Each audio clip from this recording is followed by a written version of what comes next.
it might have changed, but haha.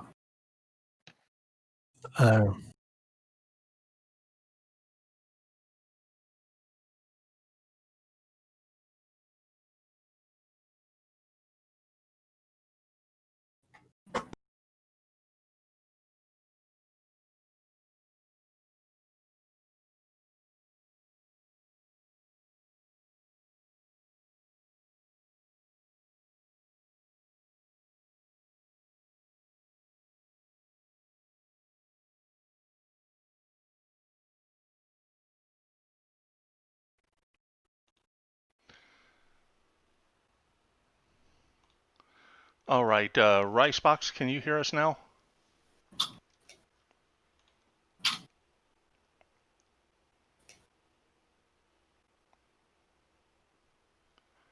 All right, we've got audio now.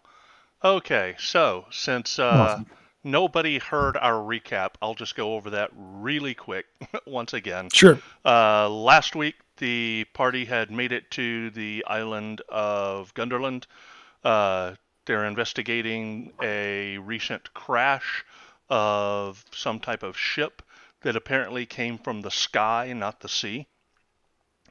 They're waiting. They arrived in Gundebarg, the harbor, the sole port of Gunderland, and there they met with the king, who told them about what was going on, and told them that the ship had crashed near a small village called Fiskerbach, and they are waiting for their ship to be repaired to sail there and investigate the wreckage. While they were waiting, they questioned the folks about town and found out about some very odd goings on. People walking out into the sea in some type of a daze or a fog.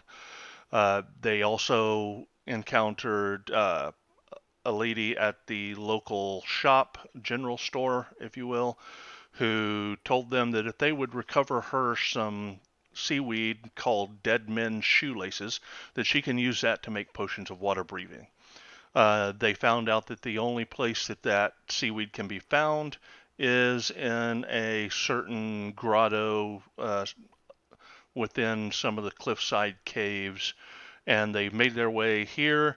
Uh, they fought a sea lion, which is not your typical sea lion. It's actually a cross between a lion and a dolphin or some type of fish. They made their way deeper into the cavern and found a chamber that had a couple of chests. In one of the chests, they found some loot. The other one turned out to be trapped, and when they sprung the trap, the chamber started filling with water. Nooses dropped down from the ceiling and wrapped around their necks, and uh, they had to figure a way to get out of that and to get the door open to let them back out so that the water could drain out. They were able to do that, but then when they opened the trap chest, these puppets jumped out. And the puppets looked like them. And a couple of them were affected by mind affecting magic coming off of the puppets. The rest were able to resist. And they managed to get out and they made their way back to the boat. But now they've decided that they need to go back in and deal with these puppets. They can't just leave these puppets that look like them in there. They've struck a couple of the puppets and destroyed them, but every time they do, the person that puppet looks like takes a lot of damage. And so that's all caught up. That's where we're at presently with them deciding what to do. So, Would not recommend hitting it. what's that? Would not recommend hitting it. Dave, you said they're hanging down by a rope, correct? No, they are not. They are magically animated. Is it possible if I go in there, can I grab one and like shove it in a bag? Can I do that? Certainly you could. Okay. Oh dear. So I'm going to move inside. Which one's mine? Let's see. Baxian, you're number 3. So Number 3 is yours. The one All right there in front of you. Yep, you grab it and stuff it in the bag, and now the bag is whipping all around, dancing and jerking all over the place as you carry it around as the puppet continues to dance within the bag. Simmer down in there. Simmer down. Well, I say we grab the remaining puppet bags and see if we can use them as like propellers.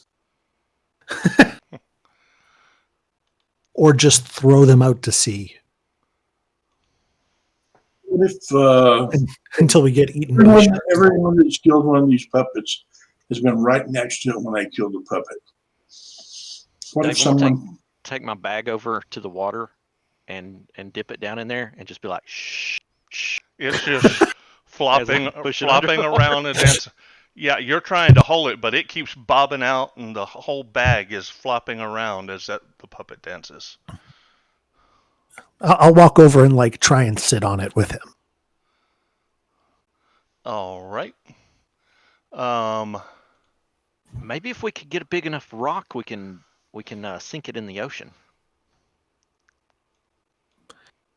After we tie something to it. But take and back up here? Which one of the puppets is mine? You are number 2. Oh, I can't see it too well. There.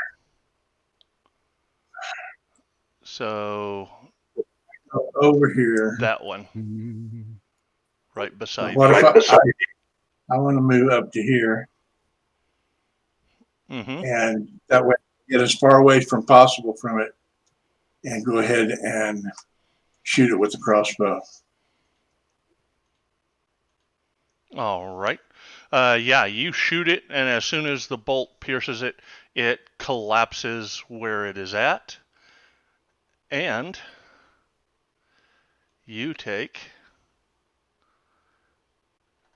just immediately, it's almost like where the bolt hit the puppet, just suddenly this necrotic hole opens up in Braun's chest, and he collapses to the floor. Oh, I quickly rush over and I'm going to cast Cure Wounds on him. Okay. I definitely don't want to do that. yeah. That didn't work. Don't do that. I think I will just have a dancing bag for the rest of my life. Would I happen to know if these things are, I don't know, alives or potentially something I could identify? Arcana check.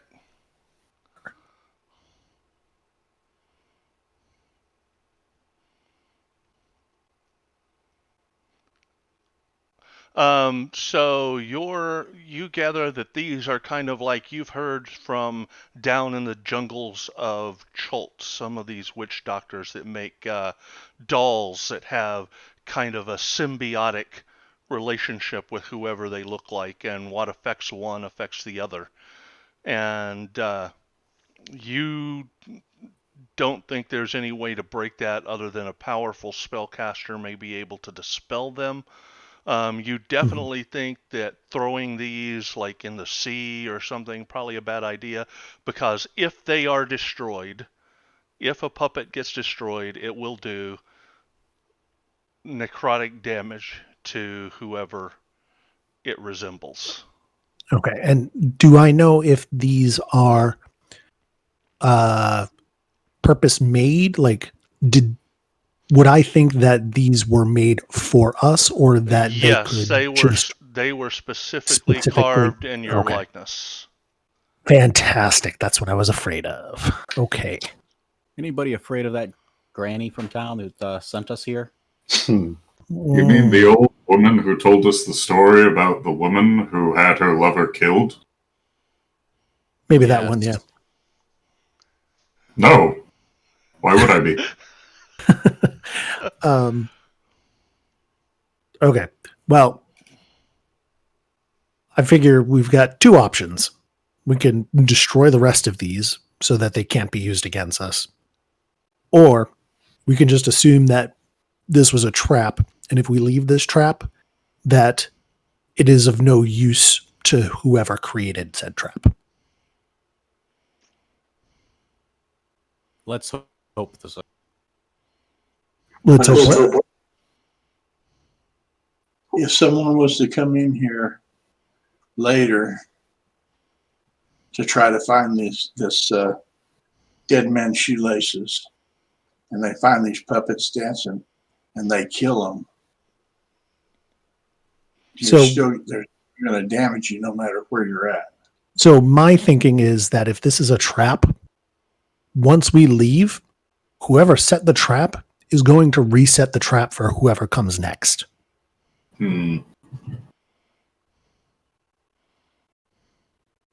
I'm not sure that I feel confident enough in that, but I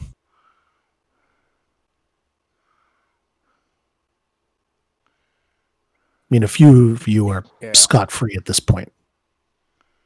Yeah, I'm gonna. I feel as if my intestines are snakes in my body, but yes, I suppose. No longer held by a puppet. It might just be worth it to deal with it now so that we don't have to worry about, God knows, in a worse situation, if something happened to one of these puppets, it could be the death of all of us.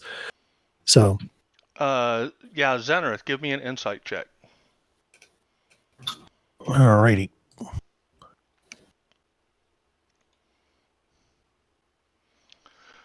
Something that does occur to you is if you leave and the trap is no longer of any use, and so the individual who created it decides to dismantle said puppets,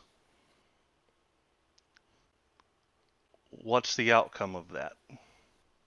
That we probably get injured anyways. Unless the magic itself is dispelled, which, why would they take the time to do that?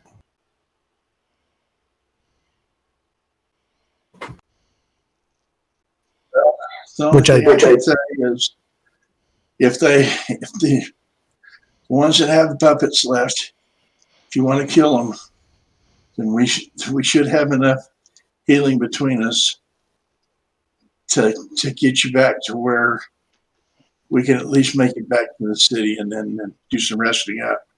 Yeah. Because, I just hate to leave them here and let someone, it'd be a bad thing to be right in the middle of doing something and then someone find your puppet. Yeah.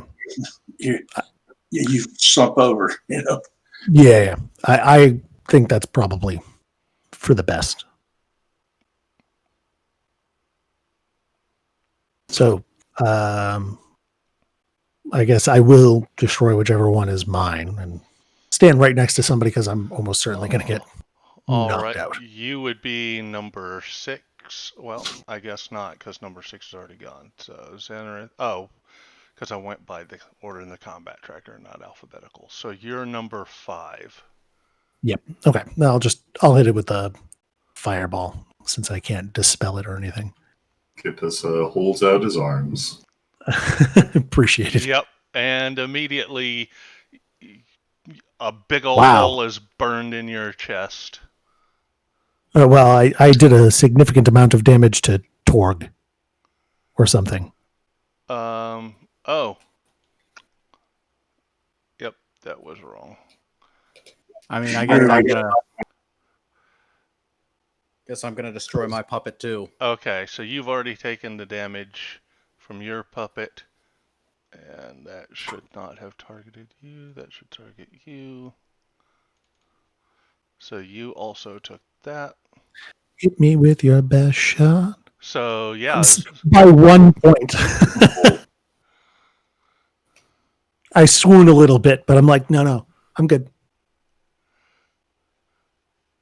So Bax, your puppet is the only one left. And he's sitting on it. And he's sitting on it under the water. I mean, maybe we should just leave it here and see what happens to him. What? I can take it with me and have a friend? No. He's not going to pay you back. Tis it a friend? I don't know if he's a friend or not, but let's let him have this. He's cute. Well, if you can't handle killing yourself, somebody can kill it for you. I'm going to, in the meantime, round up whatever puppet pieces I can and start dragging them out and tossing them into the ocean. Okay. They pretty much just immediately wash right back into that cave. Fantastic.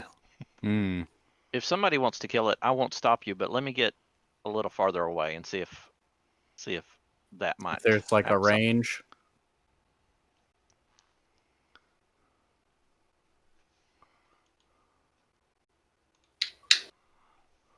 So we'll pull out an axe again. All right. Do a count of 5, 4, 1.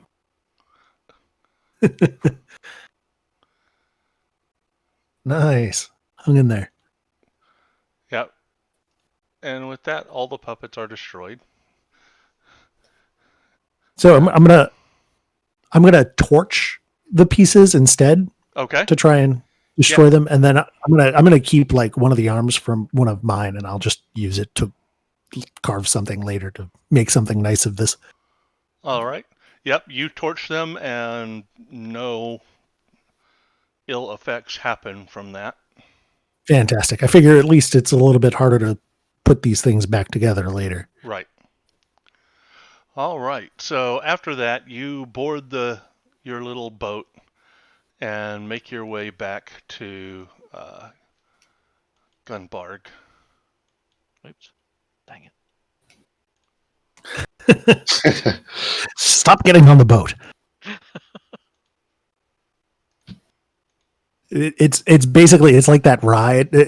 You're getting on a boat and it starts swaying to the other side and everybody's like trying not to fall out as people are getting in. Yep. So once you arrive back in Gunbarg, where do you want to go? I mean, I think we need a bit of a rest, to be honest, before we do anything else. Yeah. Would anyone fancy a loving meal at the Dragon Turtle Inn? That sounds good. Yes. Do that. All right. All right. You make your way back to the Dragon Turtle Inn. Order a nice hearty meal. Get some ale and wine, mead, whatever you want.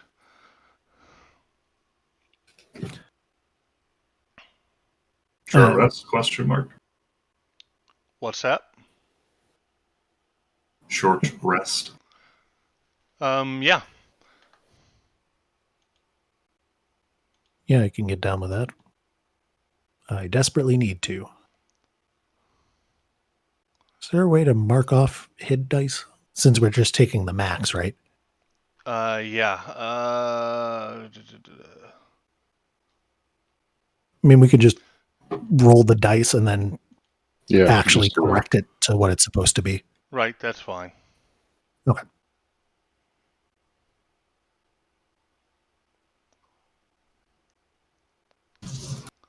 How do you mark off hit dice? Yeah, it seems like you have to roll it to do that. Okay.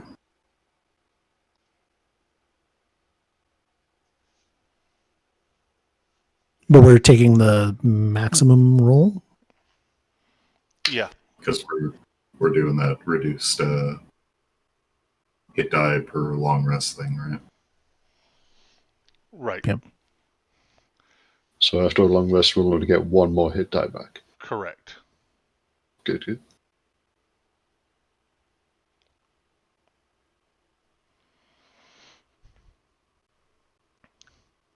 So after you get a good meal in you, what do you want to do?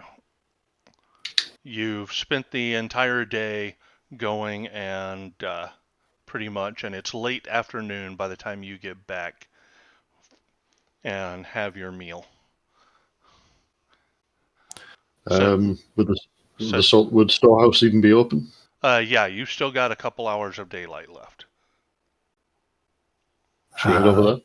Seems across the street. Well, we're sitting here in the end and everything and doing that.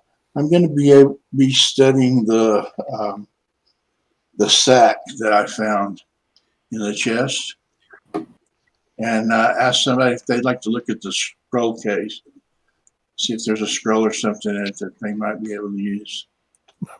I might as well take a look. Pearl scroll case. Sandra could probably use that. Yeah. All right. Yeah. Can the scroll case disaster? Does it look like a nice scroll case or a magical scroll case? It's a scroll case is all I got. Yep. It's more like pearl, I think. Yeah, it is tightly sealed and watertight, and so anything inside of it was not ruined during the flooding that you experienced. Awesome.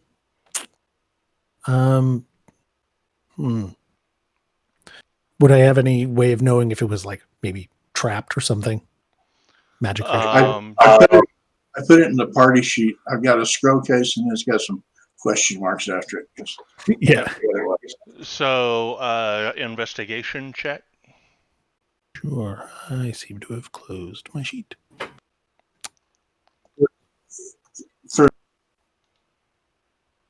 Ooh. I was going to say, after you hold it for an hour or so, you're able to identify it. Yeah, so I rolled an 8 on that. Doesn't look to be trapped. I'm going to cast Identify on it just to be sure, because okay, people have touched it at this point, so hopefully that's safe. All right. The scroll case is not magical. Fantastic. I'm going to pop it open and see what's inside. There are 3 scrolls rolled up, one inside the other. Fantastic. What do we got? One is a druid scroll, Dominate Beast. They're all druid divine scrolls. Dominate Beast, Shape Water, and Tidal Wave. Oh my. All right.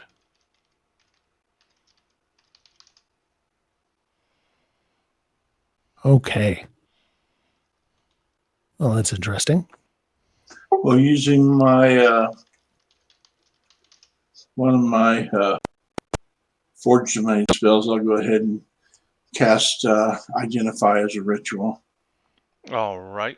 On the bag? On the sack, yes, on the bag. Yep, it is a bag of tricks. Nice.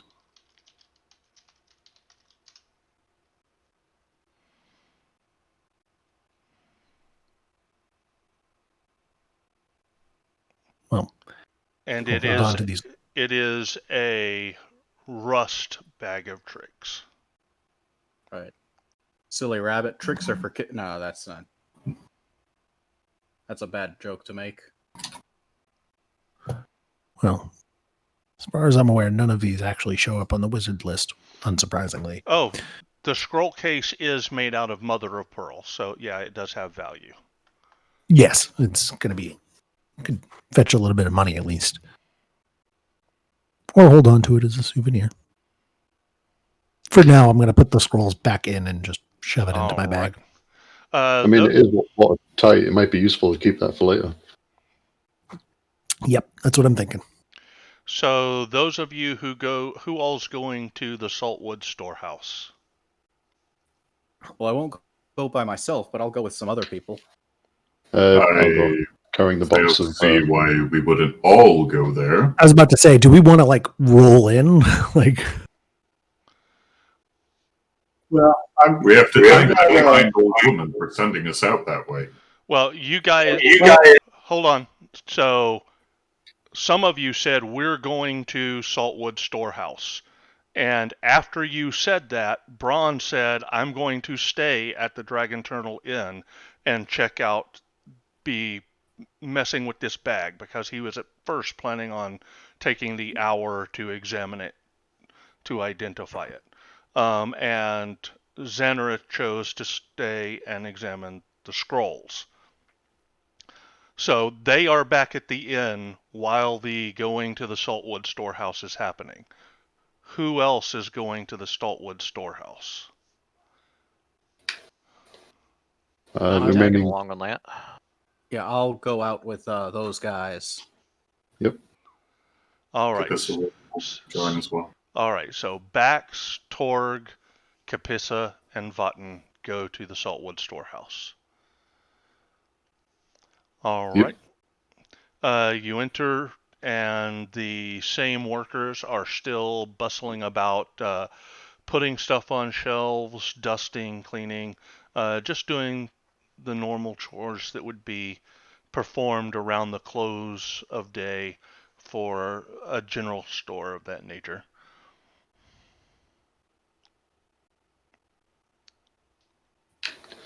I go say hello to Granny and tell her that we've brought the dead man's shoelaces that she needed for the potions.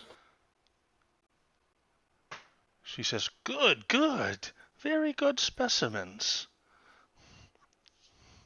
I trust that there wasn't too much trouble in obtaining them."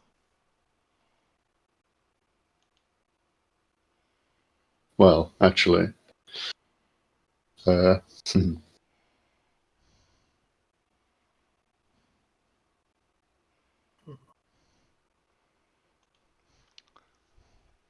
Well, I think Xanareth had his foot way back at the inn, so we probably can't show her that. But we actually did have a little bit of trouble with getting it, but we kept our heads above water mostly. She kind of grins and cackles at that. And she said, well, as long as you do not disturb poor old ladies' pets and steal their things, there shouldn't have been any trouble.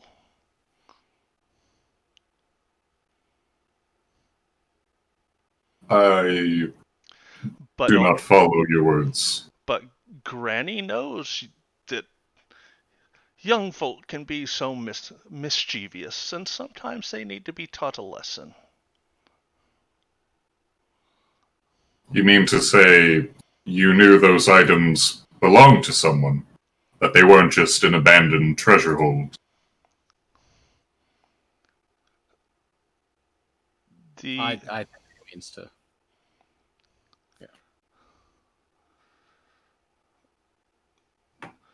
The only thing in the cave that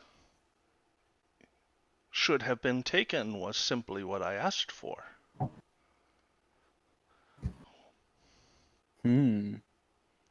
I think we're some greedy people. I don't say that out loud, but I think we are.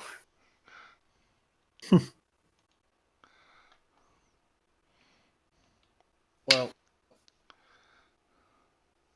I'm probably going to be slightly satisfied that that was our fault, that we got ourselves into that mess, and I'm willing to... She says, since you did me such a great service in retrieving the dead man's shoelaces, and more than just for yourselves, and since I believe you have learned your lesson, you may keep whatever else you have found.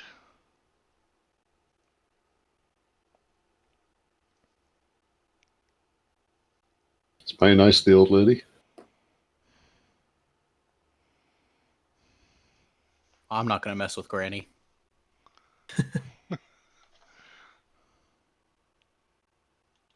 So, about these potions, how many can we get? They're 50 gold apiece, and with the crate that you have brought me, I should be able to make as many as you would be willing to pay for. 50 gold each.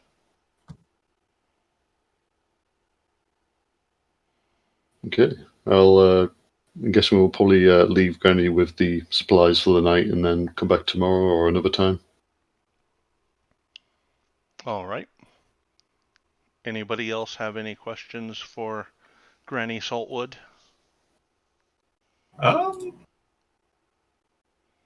This is gonna noble out for a second. And basically, with a hand across his chest, go, Granny, accept my apology. I had no idea that the storehouse provided therein belonged to you. I had assumed we had merely found a secluded pirate cove of some kind when we were sent to retrieve a simple amount of kelp and seaweed. Is there anything we can provide to undo any duress we have caused to thee? Well, old Granny's bones suffer so much from the chill. And keep in mind, she's sitting in front of this blazing fireplace, and this room is just terribly hot and humid. But she says, perhaps you would go back to the Dragon Turtle and retrieve a pot of tea for me. They make it special, and it does so warm the soul. Consider it done.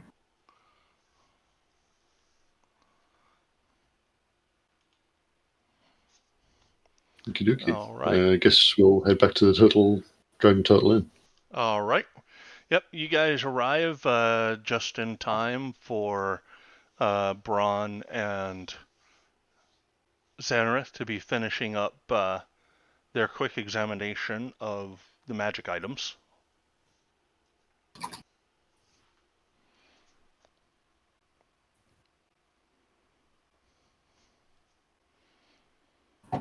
Well, I've got some scrolls. I can't do much with them, but maybe we can make use of them. This small bag here looks like it might be useful to someone who has a very good accord with animals or such. Maybe a druid or something like that. Man, we really should have brought one of those with us. But since we have one, or don't have one, maybe we should give this to maybe our spellcaster. All What right. do you recommend? Because with this bag, it seems like there's this fuzz that's inside of it. You can pull this fuzz out and throw it, and then it will change into one of 8 different types of animals, either a rat, an owl, a mastiff, a goat, a giant bear, a lion, or a brown bear. I've heard 2 of these animals. Animals will be friendly towards that person and the group that he's with. So they will act as an extra companion for someone. I say we give it to Torg. Well, I can Torg? always use a bag of tricks Yeah. to play with. I think that would be good. I don't know if I would have any use for it. I mean, he's already got the pipes, so. I will put the rust bag of tricks into the party sheet. Doo-doo-doo. and you can grab it out of there. Okay. I didn't type everything that thing shows, but Mhm. I could not find it in the items. So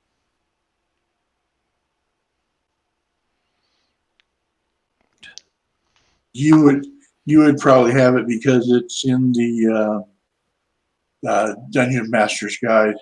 We don't have access to that, just Right. the player's Yeah. picture of it. Well, I've got a copy of the Dungeons Master's Guide myself, so What item is that you're talking about, Bron? The bag of tricks, the rust bag of tricks. Also, the cloak of the manta ray. Who's taking what? okay. I guess I'm taking the bag of tricks. I don't know who's taking the manta ray. I'm taking the manta ray. It's served Braun pretty well already, so. Yeah, let him keep it. All right. Was that Torg taking the bag of tricks? Yes. Okay.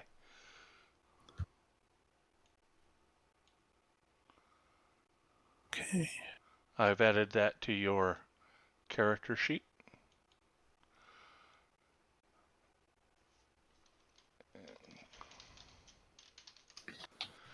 And so, Braun, you are taking the cloak of the manta ray. Correct. And I have added that to your sheet.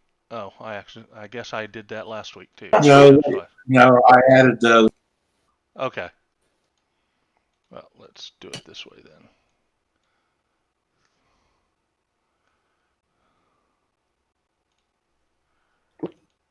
All right.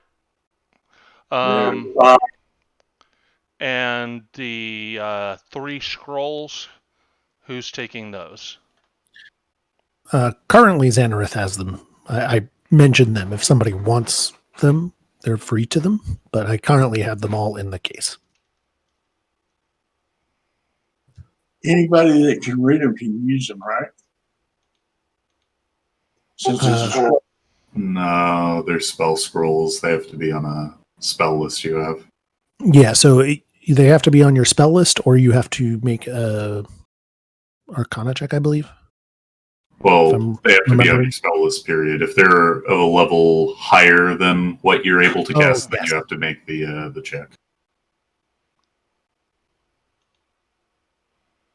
So, I don't know. What was it again? It was Shape Water, Dominate Beast, Tidal Wave? Yep. Yep.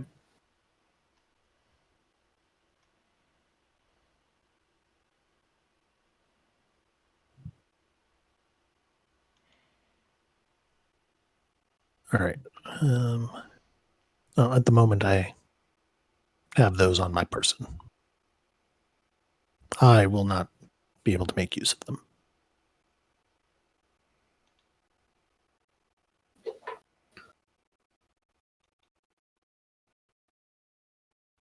Which is a fine place for them for the time being.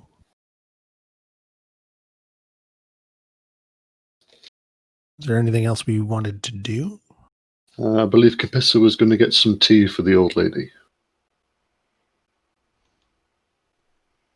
I guess if nobody can use them, we'd always be able to sell them.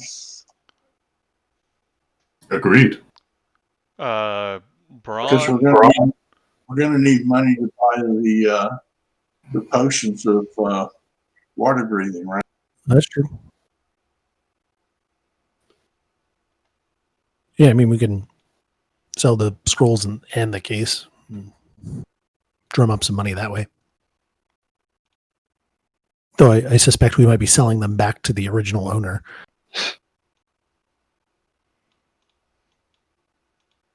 That's true.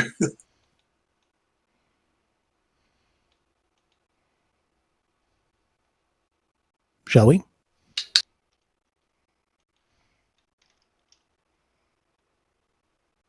Bissa puts in an order for some tea. Okay. All right.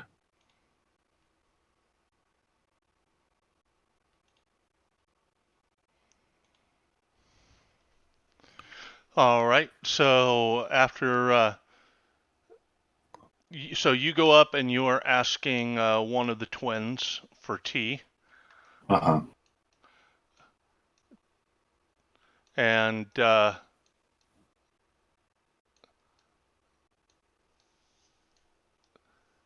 after a while, I assume that you're going to ask for the specialty that she asked for, correct? Yes. Okay. He will basically go like, yes, the proprietor of the Saltwood Storehouse has instructed me that you spell a special brand of tea here. I have been instructed to receive an entire pot. Oh, certainly. Anything for Granny Saltwood. And Horthen, the one you're talking to, turns and says, Manser, a fresh pot of tea for Granny Saltwood. Her joints are aching again, apparently. And Manser runs in the back and takes a little bit of time before he comes back out with a steaming kettle and gingerly hands it to you with a bag wrapped around, or a some type of a pot holder wrapped around the handle. Like an oven mitt. Right. Yeah. There you go. That's the word I was looking for.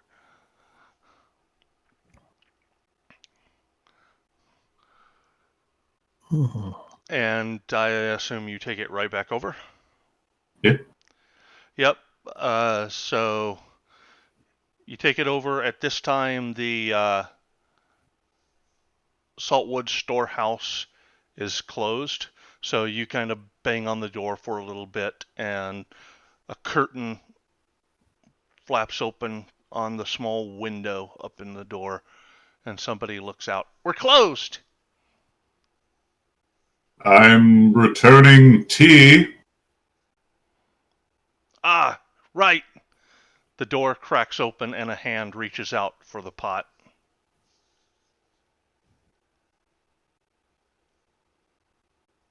Does this seem strange? Not really. All right. In that case, Capissa will... Oh, here you are. You know that Granny isn't going to come to retrieve the tea from you. He'll hand over the pot. All right. And the person inside pulls it in, fishes around for a little bit, and reaches out and hands you a silver piece for your trouble for the delivery. And then shuts. No, I'm okay. Yep, just shuts the door as you're fumbling to say you don't want the payment, and you hear latches being thrown on the inside. Goodness. Bissa will stand outside for all of 2 seconds, dust himself off, and rejoin the group at the Dragon Turtle Inn. All right, so that evening you all find yourself back in the Dragon Turtle Inn. Anything you wish to do that evening?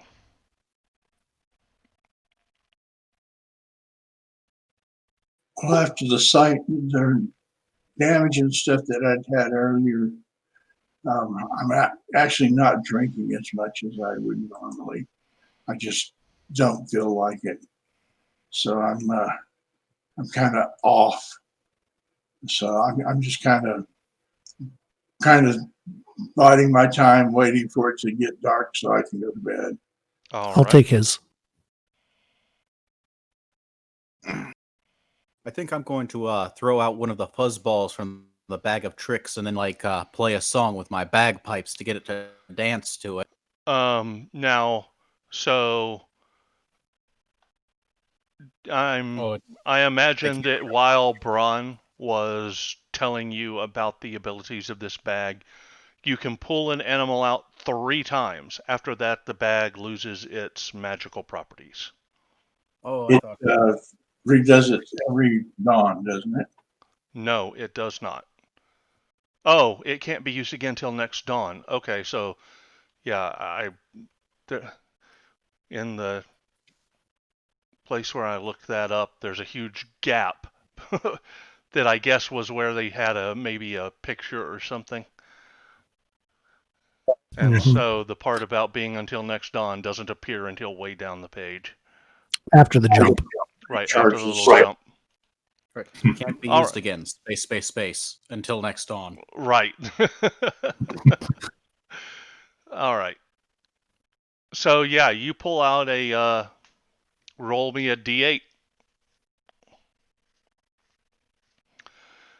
Yeah, so you pull out a lion in the middle of the inn, and suddenly people just go crazy, scrambling to get out of the inn. Well, I don't know. And the brothers both look at you and say, "Get out of here with that thing! What do you think you're doing?" I get out of there with this thing. Should have used the other hat. I'm cackling in the corner. Well, to be frank, I'm not surprised by their reactions. That poor sea lion's legs. Look at it. It's disfigured.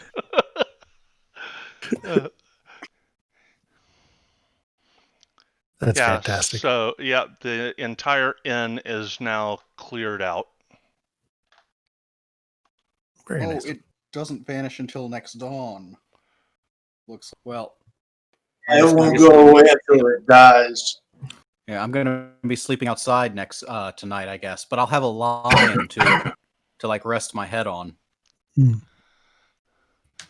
Yep, so as you exit, now people are running around screaming from this lion in the middle of Gunbarg.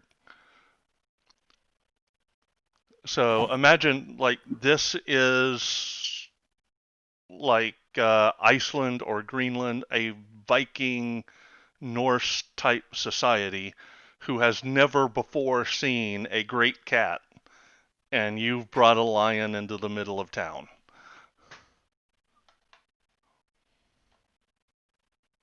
I'll poke my head outside and see what's going on with the lion. And if the lion lays down, I'm probably just going to sit down and prop myself up against it. I assume that you are using your action to command it to stay. Otherwise, it will go and attack people. It's friendly to you and your companions, but not the rest of the townsfolk. So I will command it to stay and be friendly to the townsfolk. What that? Oh, sounds like Ron is at the end, just almost rolling on the floor with laughter. Yeah. Well, after a few minutes, several soldiers from Stonerise Keep come running up, axes and shields drawn, ready for battle. Did the lion chill out? Because at this point, they may be arriving to me laying against this lion, chilling out and drinking beer. Sure. All right. Fantastic. Well, I'd just be like, as you can see, it's under control. Our pet is behaving itself. What is that thing? I'm not entirely sure, but it seems friendly. Where did it come from? I'm not sure you'd believe me if I told you. Are there more of the beasts about? Not tonight, as far as I'm aware. Torg? I don't think there's going to be any more tonight, I'm sure. All right. Sorry about the disturbance. Yeah, they go in and they talk to the innkeepers about what happened. And come back out and look at you and say, look, we like a nice, quiet, peaceful town. We don't like folks causing trouble. Keep your witchery to yourself. Sounds good to me. I'll keep that in mind. And you're responsible for whatever that beast does. Oh no, I'm going to have to clean the litter in the morning. And they march back to the keep. Cool. I'm gonna. Yeah, give me an insight check. Well, which of us? Both of us? The one of you that actually has the bag. Well, any of you. Anybody who is a spellcaster. Okay. Yeah, well, I guess I've got spells. So. Yeah. So, in the Forgotten Realms, while magic does undoubtedly exist, it is very unfamiliar to most people. Most people go through their lives without ever seeing a spell cast. Casting spells on people without their permission, very bad to do. Doing things like summoning monsters in the middle of an inn is extremely, extremely bad. All right. Yeah, if you gather that if you weren't here as the king's guests, you would be in jail right now. All right. Well, all right, I shouldn't... Major faux pas. Yeah. Right.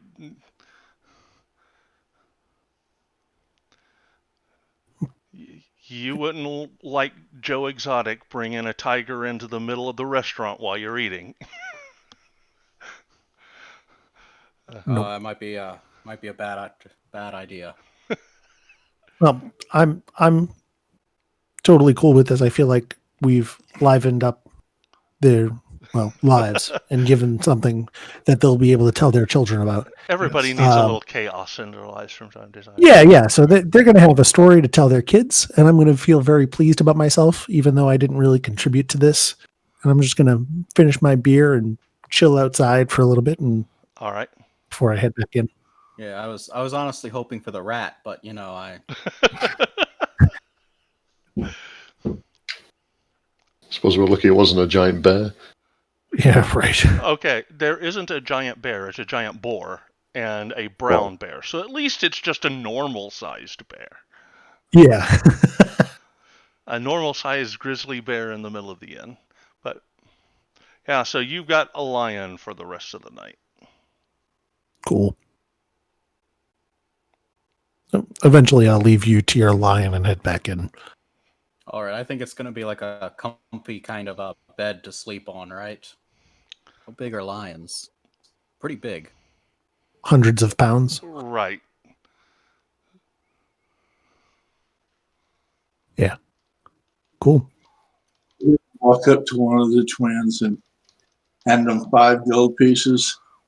I'm still kind of chuckling and snickering, and this will do for the excitement. What'd you say? So it's in I typed it in the chat. It's easier that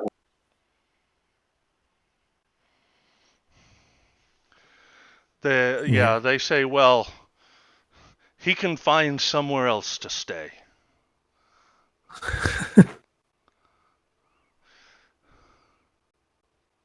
But just think, now you've got a draw. People will want to come into your common room to see where the lion was.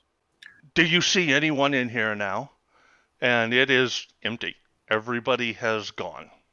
Well, of course they've gone, but they'll get over it. Tomorrow. That's the type of That's stuff. the- That's the type of stuff that they do over at the Crow's Nest. That doesn't fly here.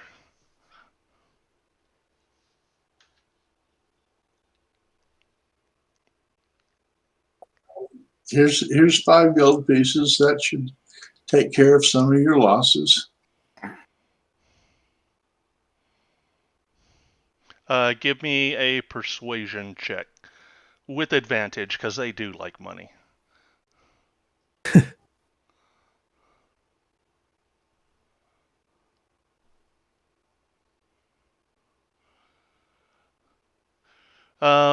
Yeah, they're just not looking quite convinced.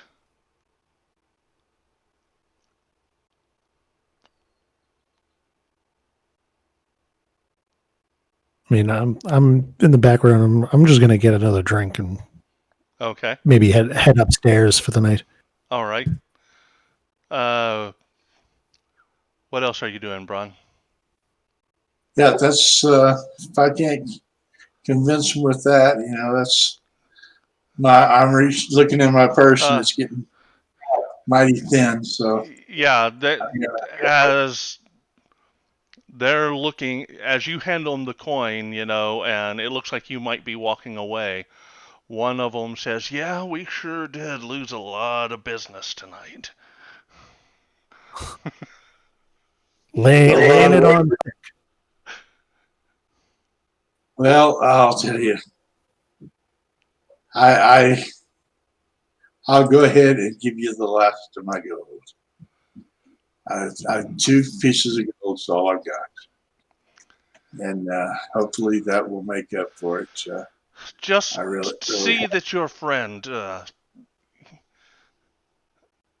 doesn't pull any more pranks. All right, I'll make sure that he doesn't do that again in the end. And so, yep, with that, they'll go back to polishing their glasses and wiping off the bar. And Bax, what have you been doing? I was just sitting in the corner drinking and nothing in particular. Okay, just watching the Yeah. shenanigans. Okay. Yeah. Capissa? I mean, he was just watching this. He's having a nice time. Bit sad that the lively tavern has basically become a ghost town. But otherwise, he's chilling. All right, Vatten, what are you doing? Vatten has been stuffing his face with soup, wide-eyed at what's going on. Okay. Like you're watching like that TV show that you can't stop, right? And just like glued to it.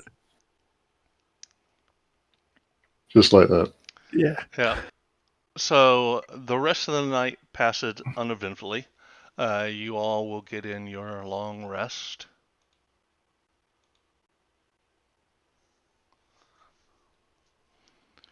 All right. And do you have anything else you wish to do through the week till the ship is repaired?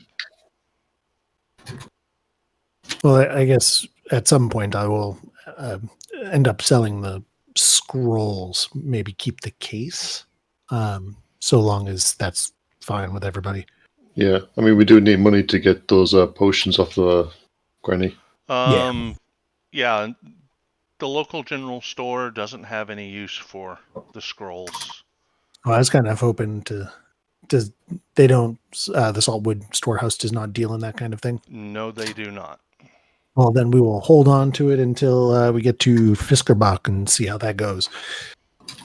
Yeah, remember, Fiskbach is an even smaller fishing village than this. Oh. Yeah, this is the capital of Gunderland.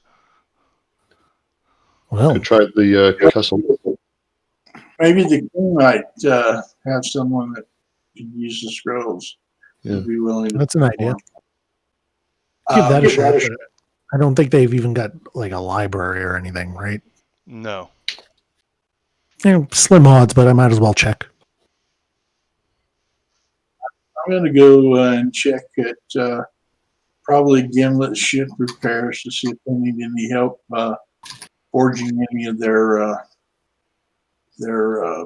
fittings for ships or anything like that, so I can go ahead and use my forge experience to build stuff and maybe make a few coin while I'm doing it. Absolutely. Gimlet will take all the help she can get, and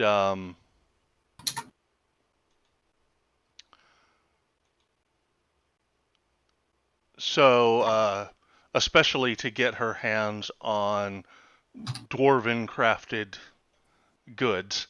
So she'll pay you a gold per day that you will assist in the forge. And just go ahead and give me a probably for just smithing what she needs, give me a strength check with your forging tools. So you would have proficiency with that.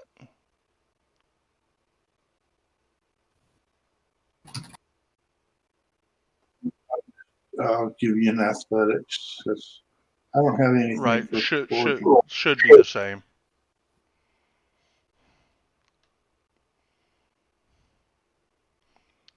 Yep, you're able to forge more than passing. She's got you forging chain links and fittings for doors and hinges and fasteners for the railing on the ship, and the brass fittings that go around the mast and all that type thing. And so over the 5 days that it takes for your ship to be repaired, you'll make another 5 gold. Right, thank you. What are the rest of you doing each day, if anything? I'd like to offer my services as a priest around town. Heal if anybody needs it. All right. And what deity is that? Tom. Sure. There are a few that will appreciate the services. Although he isn't exactly the most common deity worshipped around here, but Baxian, what are you doing each day? I'm just mingling with anybody around town, that just meet new people and that kind of stuff. All right. Torg? I guess I'll be like busking, but without a cute little animal companion dancing with the music. All right. Give me a performance check. I clicked on the wrong part. Okay, I see where. Yeah, that's where the dice goes. Yep. Yeah, you're able to make at least a gold. I mean, you get mostly copper, a few silvers, but all in all, it adds up to about a gold piece a day. Xanareth.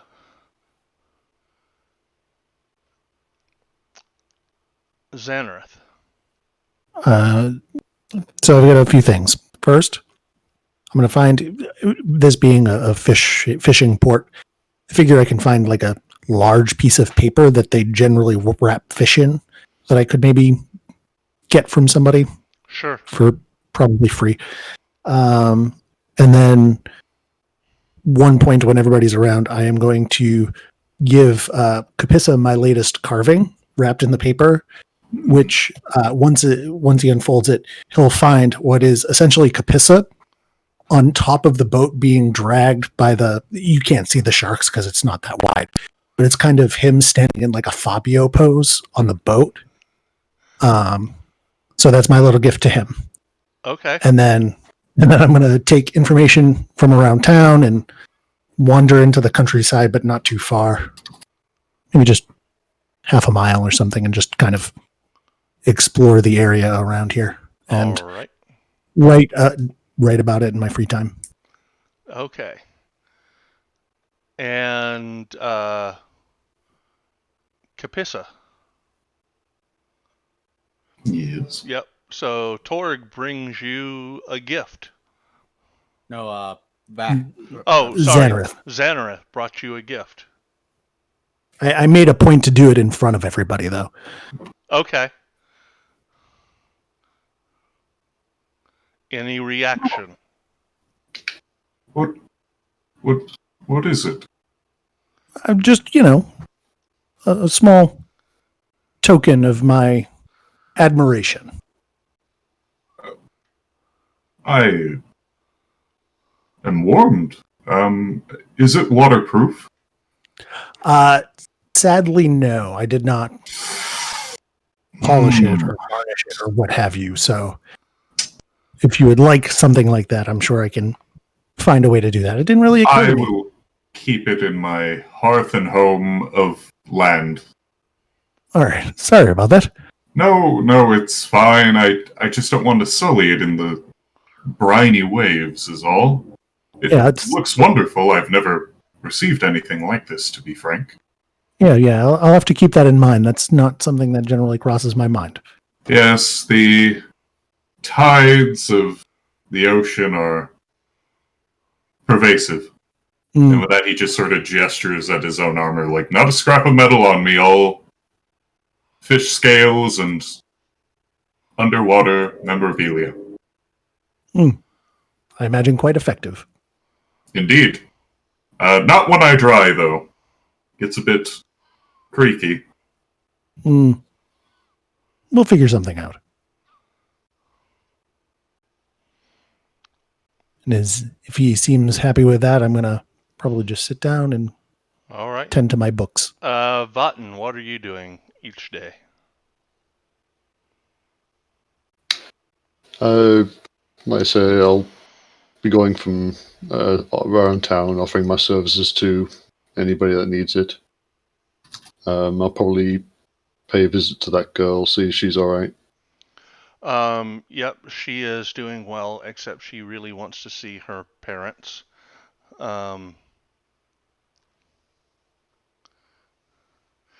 And so,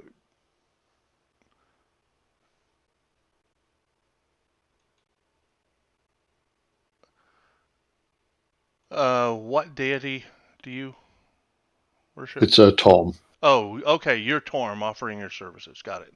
Yeah. Braun is going around, is doing forging. Okay, so that's all of you. The week passes with all of you involved in your assorted activities.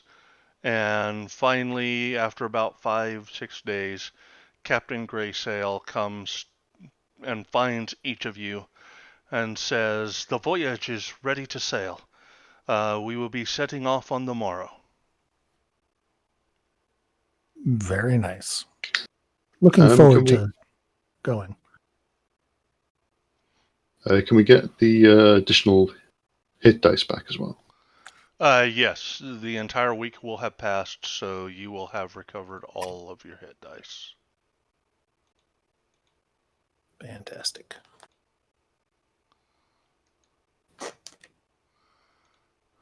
Okay, well, board the boat and get ready. All right. So it takes a couple of... Did we get the potions off the old lady? Oh. No, you had not. We couldn't sell the scrolls, could we? Is there any? Do we have enough money to get any potions? I mean, I've got like 5 gold or something. So you do have a scroll case. You do have a scroll case that is worth 250. Holy crap!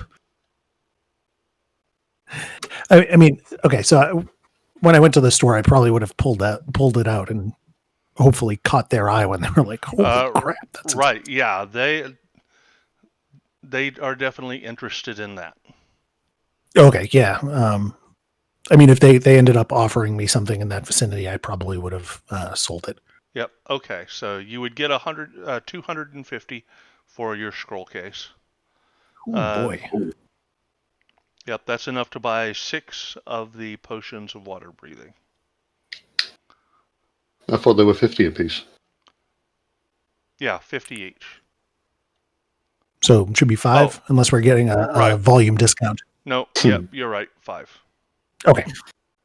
I just assumed it was a volume discount. I was like, okay, sure. I mean, 4 of us now no longer need them, so Yeah, I mean, I think Torg is the only other person that would really need one. I Maybe can't give breathe this- underwater. yeah, maybe give the spare one to Baxian just in case it takes longer than an hour. So you want to do 3 then? We'll just do 1 each for each of us? Or did you mean to get all 5 and then Yeah, we'll take I mean, 2 and then Baxian can take 1? yeah, and give 2 to Torg. Yeah, I'll appreciate that. that sounds good. I'm game for that. Sweet. Do Okay, so who's getting the potions of water breathing? So Two 2 for to Xana, Xanareth. 2 to Yeah, go Torg, and then 1 to Baxian. 2 to Xanareth, 2 to Torg, 1 to Bax. Thank you kindly. Yep, so just go ahead and add that to your inventories. Will do.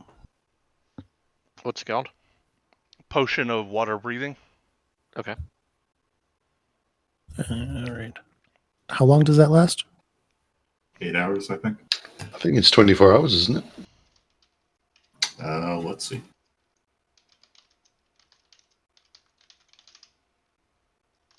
Potion of water breathing lasts for 1 hour. All right. I'll take that. That's, 59 minutes longer than I could have. Its cloudy green fluid smells of the sea and has a jellyfish-like bubble floating in it. Sounds lovely. Yeah, just down that right. Yeah. That's exactly how you do it. You look at it, you go, shh, and then you pop the top and just chug it. Hold Down your like a- nose. Yeah, down it like a shot if you can. Chase it with a lime.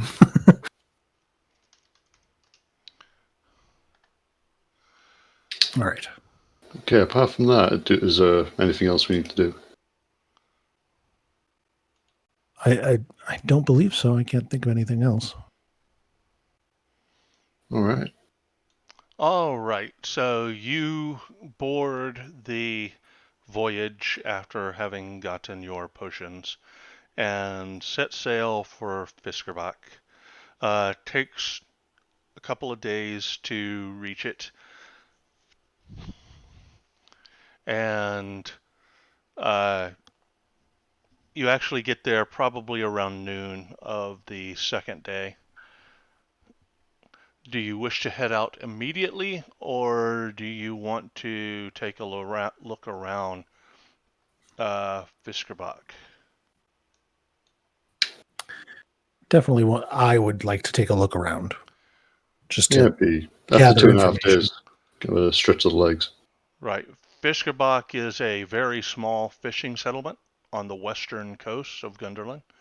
The Jarl is a hot-headed young Jarl named Frostgale. nice name. Yeah. There is not much in the village. And you get there and you would expect that being a fishing village, you would see people out, plying their trade offshore. But there doesn't seem to be anyone out and about. The main building that catches your eye is what you assume to be the Jarl's Longhouse. It looks like someone took a large ship and turned it upside down and built a house under it. Well, I mean, we should probably go talk to the Jarl. Agreed. I'll go there with them. All right. In the center of the scattered slate roofed houses is the large thatched feast hall. The doors to the chamber are decorated with the colossal jaws of some monstrous shark that could easily swallow a man whole.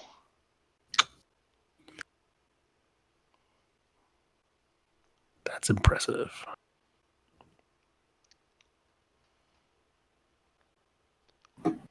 Are we getting any, like, aside from the appearances, any strange vibes? Because we're getting this, like, sort of abandoned. Other than look. the fact that there's nobody out and about in the town. Yeah, we're not seeing anybody in the town either, right? It's not like there's just no ships. No, but give me a perception check. Sure.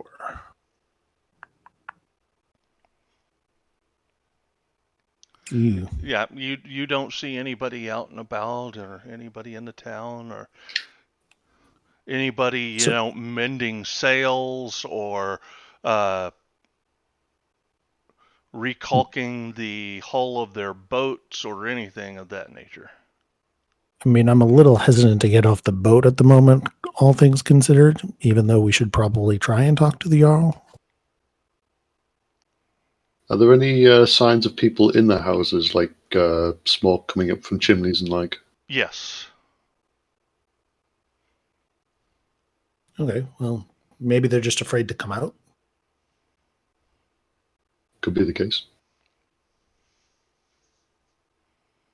How do we Only feel? one way to find out what they know. Yeah. Could just disembark and knock on the door of the first house we come across and hope for the best. Hope that sea monster thing that I saw in my vision doesn't, like, come at us or something. All right. You bang on the door of the house, and a woman opens the door and peeks out through the crack, looks at the lot of you. Her eyes kind of catch Xanareth and Capissa and backs and just slams the door. And you hear like something being drug in front of it. Okay, next time, maybe we'll have, Braun knock on the door or something. Just stand back. I mean, I think Torg is the most normal one, human. Yeah, right. I mean, human. The people here are predominantly human. Yes. Okay, then yeah, maybe Torg. Was I wearing something inappropriate, or? Most of the people around here don't look like they're pastel. It's not particularly common. So, I guess I'm going to knock on the next door over. We'll all just be like sort of outside the house, with our heads poking out. Right at the corner, just kind of like waving at Torg as he knocks on the door, like, "You got this, buddy." Yeah, the next house over looks abandoned. Is there maybe anything? Are there windows I can look in, or? Yeah. The house looks like it might have been lived in until recently, but the fireplace is cold. Yeah, it just doesn't look like there's anyone there at the moment. Is there any houses that are, I guess, have a fire, like smokestack coming out of them that are around? Besides the one that's not barricaded.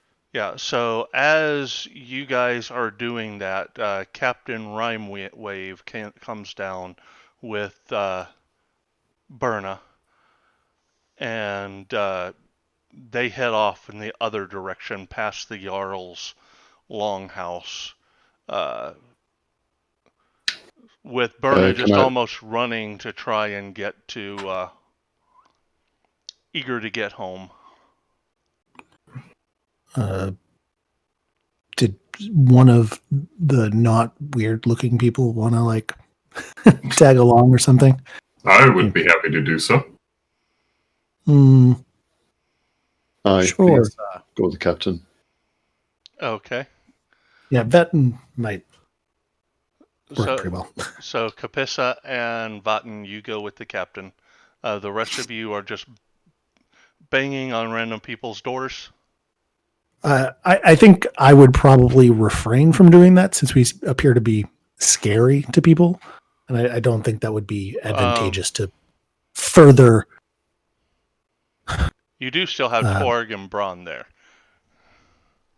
Oh, think- it's up to you guys. We can check out that abandoned house and see if we can find anything And while now that they're knocking on doors. now that you guys have tried a couple houses, and go ahead and give me another perception check. Xanareth? I think just me. Anybody, whoever's the furthest one forward. I mean, I Okay, guess so I'm. Torg, you do hear like the sound of festivities coming from the Jarl's longhouse. That's something. I think everyone's at a party. I say we go to the party. Vatten and Capissa, you're with the captain as Berna runs up. She kind of lets go of the captain's hand and dashes ahead of everybody else and bursts through the front door of this one small shack. And by the time you get there, she's just sitting there looking around at an empty house.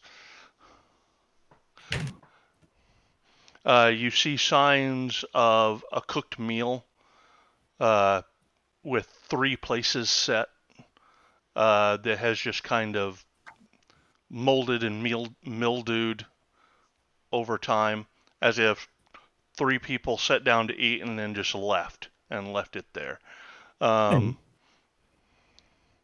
The fireplace, the old coals haven't been cleaned out of it.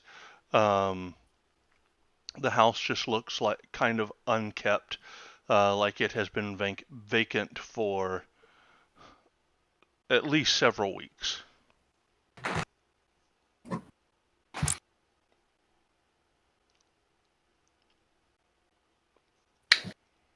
Okay.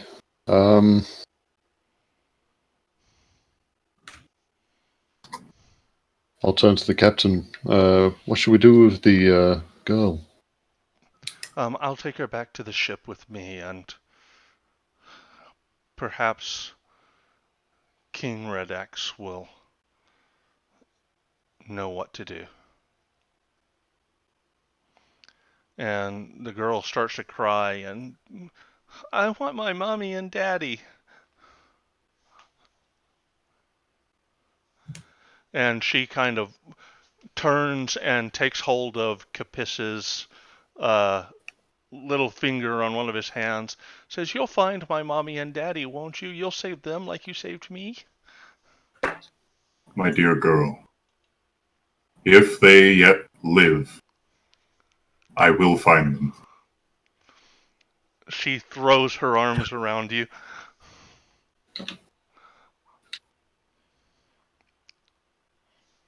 It gives a reassuring pat on the back. And the captain gently pries her off and says, "Let us return to the boat and let Capissa do what he does best and see if he is able to track your parents." And with that, they will head back to the boat.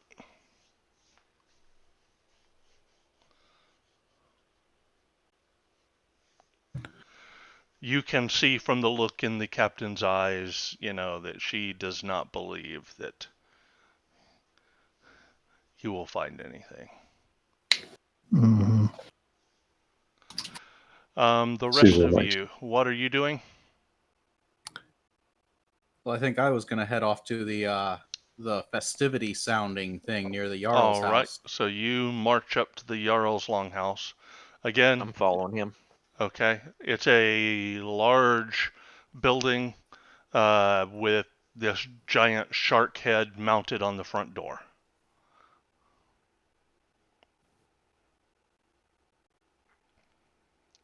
Do I hear the stuff coming from inside? Yep, there are definitely people carousing inside. Well, I'll try to slip in. All right. You open the door and step in, and you hear as you and Bax step into the hall. Is everybody else accompanying them, or did Xanareth and Braun stay back? I'm accepting. All right. So a booming voice bellows out, "Who are these foreign folk in my hall? If you are friends, then take a seat at my table and have an ale. If you are foes, you picked a good day to die." And crowded around a large table that runs in kind of around a narrow fire pit are 12 tribal warriors, and at the end is a very tall Eluskan human male that you take to be Jarl Scotha Frostgale. Mhm. Well, I won't argue with him, and I'll sit at a table. All right. Mhm. Sounds like a good course of Yeah. action to me. So they pass you down a mug of ale, and he yells, "Good choice!"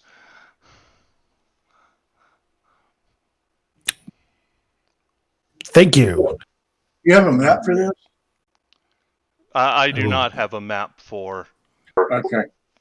I will cheers Torg while we're sitting there. And Yes. Yeah. I'll clink mugs with you back.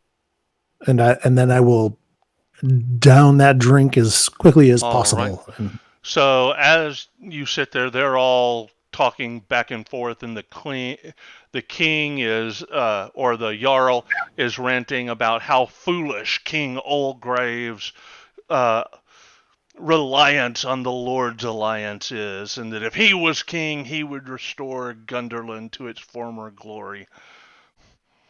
And if those slimy fish people dare to come into his village, why, he would drive them all back into the sea, and all kinds of things like that. all right. Well, I think we need to be particularly prudent when approaching the Jarl. So I'm interested in Gunderland's former glory because I heard there was a crash here recently. Did that like some object came from the sky? Yes. Does that have anything to do with it? Almost 10 days ago. Oh, maybe more now. Several frightened villagers came and told me that a star had fallen from the sky. Killed some of them even, I believe it did. When we went to the look, we discovered a strange metal ship. I just want the thing cleaned up. If you can make sure it's not dangerous, I'll be happy to send my men down there to throw it into the sea. All right. Xanareth's just sitting there nodding along. I mean, I think we came here to check that thing out. So Is that something you say out loud, or? I don't think I'll say that out loud. Okay. Yeah, I wasn't sure if you were actually speaking or if that was like out of Right. character. I'm going to lean over to Torg and be like, I feel like we're not going to get a lot of information here. Yeah. Well, we are going to get some drinks, I guess, and maybe I'll take another drink. Yeah, there are a couple of beasts that look like probably roast goat turning on the spit, and you're welcome to stay at the feast as long as you would like. So, Vatten and Capissa, what are you doing over at the house?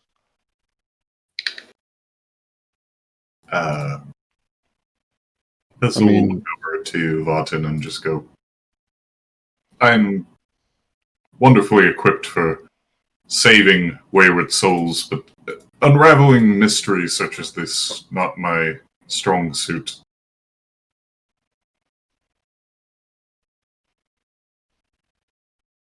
We should probably head back to the others. Let them know that we couldn't help the girl. Hmm. So after escorting the girl back to the ship, I'll try and find where everybody else is, I guess. All right. Look. The longhouse door is open. Yeah, if Capissa shows the way, I shall go with him. All right. Yep. You make your way to the longhouse, and as the two of you walk in, the Jarl kind of looks over at you, Torg, as the first stranger to enter, and says, "Be these friends of yours?" Yes, they be. They are. That one looks like a fish man to me. He's totally not a fish man. He's just a little blue. He's Around part of the a hills. band. That's it. It's a face paint. Ah, Yeah. I can see I'm being introduced to royalty. Allow me to make this introduction myself, friends, please. Greetings, fair Jarl. I am Capissa Clartirosath.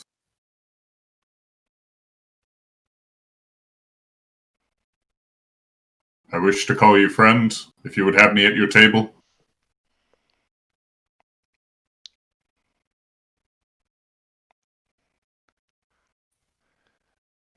He says,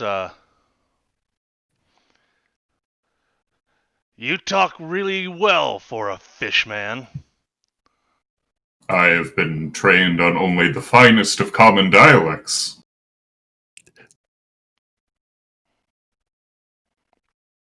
How are you at drinking ale?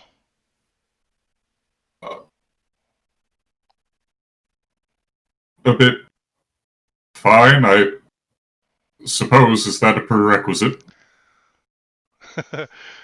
As you're sitting there, I suppose a bit fine, and kind of stumbling over that, the entire group just collapses laughing, and he says, "Sit! Have some goat." Gladly. This will sit down. Yep. So how long are you guys going to remain at the feast, which will continue throughout the day and into the night? So I don't know how long we want to stay. We may just be like, hey, we can maybe handle this problem for you, rather than being like, hey, we were sent here to handle this problem for you. Yeah. Well, he's already said that if you could clear up the Right. would make sure that the crash isn't dangerous, that his men would take care of the wreckage. You seen this type of metal before? It's like nothing I've ever seen. Question. Very interesting. I'd like to get my hands on some of that. They said metal. it fell from the sky, probably made out of star metal of some kind.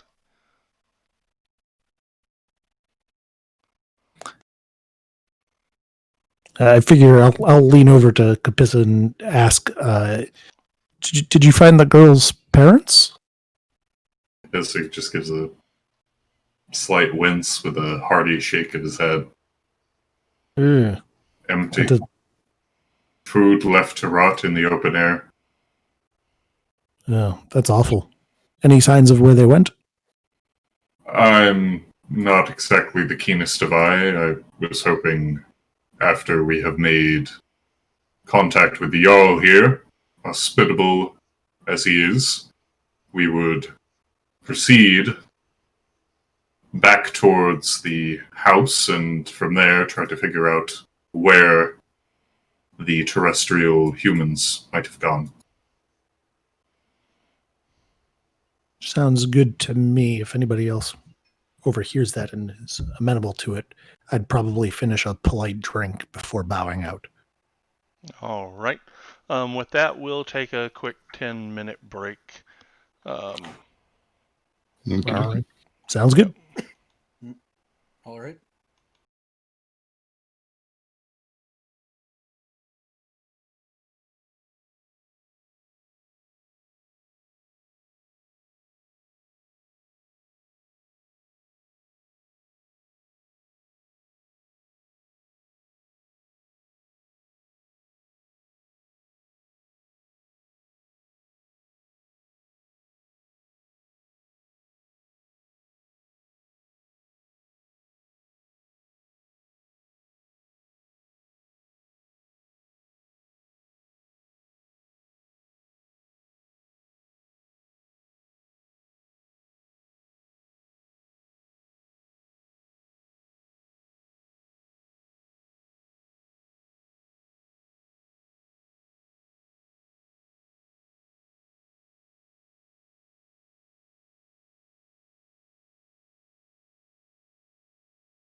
All right.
I love Torg's portrait because it just looks like he's so furiously playing the bagpipes. Right. My friend made that for me. That's awesome. I mean, they're all pretty rad. Yeah. Vanten's almost looks like a 3D art piece. Right, it was. Was it? Oh, that's cool. Yep.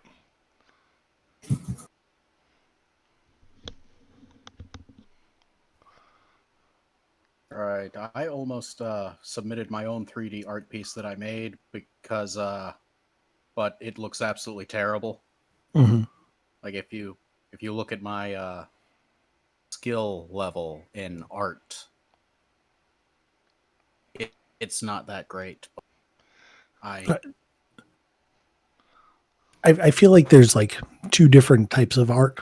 There's like the actual creation art, and then like this sort of sculptor art. Like I can do Photoshop stuff. Like I'm pretty decent at that, right? I can't draw to save my life though. So it's like I can't put a thing on there and make it, but I can like chip stuff away until it looks pretty good. Yeah, same. I was like, you know what? I'm going to take a stab at this and try and do my own and see how that comes out. And it came out better than I had any right to, but it was still like, man, how do people get from here to something that actually looks like a person? You know? Yeah, I know what you're talking about.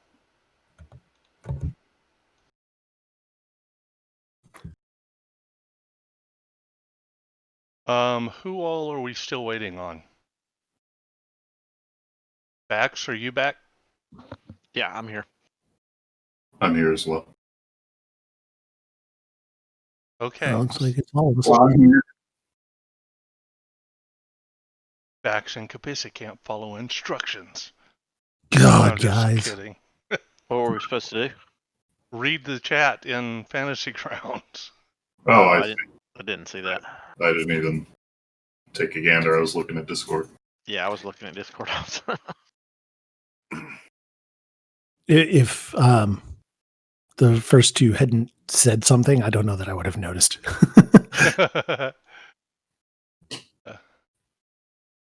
All right. So with that, you all get up from the table and make your exit from the Jarl's longhouse. Back when we were outside, was it obvious where the crash site was? Not really. But the Jarl would have at some point pointed you to an hour's walk north of Fiskerbot. Awesome. Okie dokie. Yeah, so it's not too far away. And where do you intend to go next? Were we headed back to the To the to house. Bursa's house?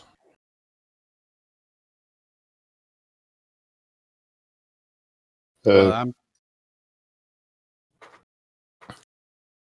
I believe that was the conversation So, Kapis and I were having. what's her name? Ursa? The little girl. Right. So we're checking the house. Are we going to? Is open for investigation. We don't have to beat down a door and explain ourselves. It works for me. Yeah, go look at the house again. All right. Yep, you find it just as you left it. All right. Do they seem to have been reading or writing? Would they have? Nope, it looks like they sat down to a meal and walked out. You don't see any sign of a struggle. The chairs are pushed back as if somebody just pushed them back and stood up. But there's no indication that these people were literate and maybe wrote journals or any of that kind of thing. No. Okay. there any footprints outside the house? Unlikely, but you know. Yeah, none that aren't very recent. And the rest of the house appears to be in order, right? Yes. Like there's not stuff thrown around or anything like that. No, it doesn't look like it's been tossed. It doesn't look like there was any type of a struggle. So just my thought, could the two people that just like wandered into the ocean have been Bursa's parents? For all you know, could have been. I mean, I'm not asking you, asking the group, but Well, There does seem to be a lot of abandoned houses. yeah, I mean, this is not the only one. abducted and taken in by the vile Sahagwin. The two people seen wandering into the bay. That wasn't here, though. That was back where we came from. Yeah, but they were from here, I believe the lady said. True, true. So, Mm, I mean, they managed to walk all the way here, like half dazed. That, or well, there, I guess. Sounds unlikely, but also Perhaps fits. we should Did sift through some of their belongings, examine the food they were eating. There must be a clue somewhere, surely. the other abandoned houses have like a similar thing, food left on the table? No. You know. I mean, that's what I was thinking, was we should maybe check the other abandoned house to get an idea. But Right. When you looked through the window, it looked like it had not been even occupied for a while. that is a properly abandoned house, not a mysteriously. Correct. Got it. Well, maybe I could go back to the party and ask them about her parents and see if anyone has noticed people missing. Yeah, has anybody asked her if there's any family friends or anything around town? Well, they Nope. already took her back to the ship. I will. I'll go check on the. Well, actually, I would probably suggest that Kapisa go and check and see if the girl knows anybody else in town, because that would probably not only give her some place to go, but maybe get us information on where they may have gone.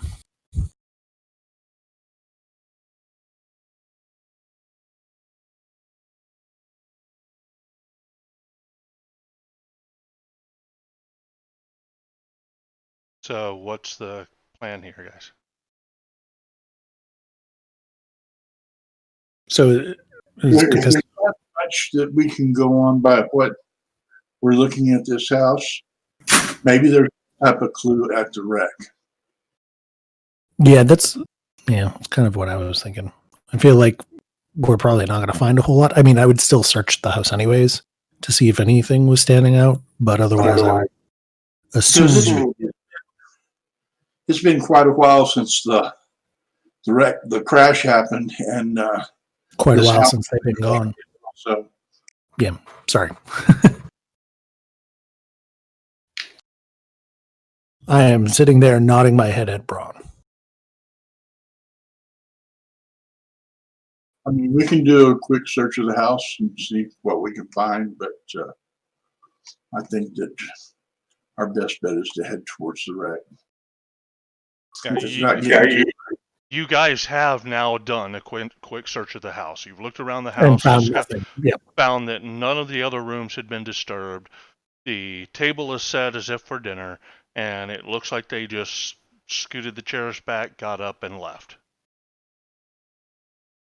How late is it? Because is it too late to start heading towards the wreck, or is there more preparation we need to do?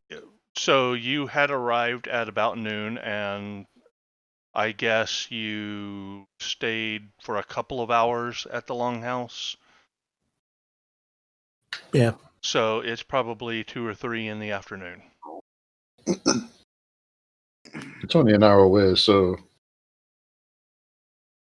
I mean, I'm willing to take a trip. yeah. I'd like to see this wreck, the crash site, because they keep talking about this metal, and I don't understand how metal could come from the sky. It just I need to see this metal. I guess we'll head off to the crash site then. All right.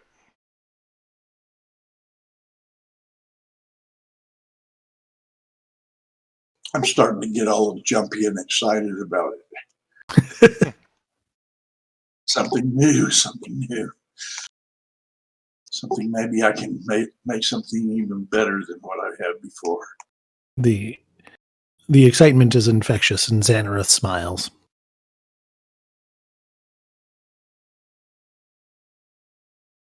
All right. Second. Mm-hmm. Okay.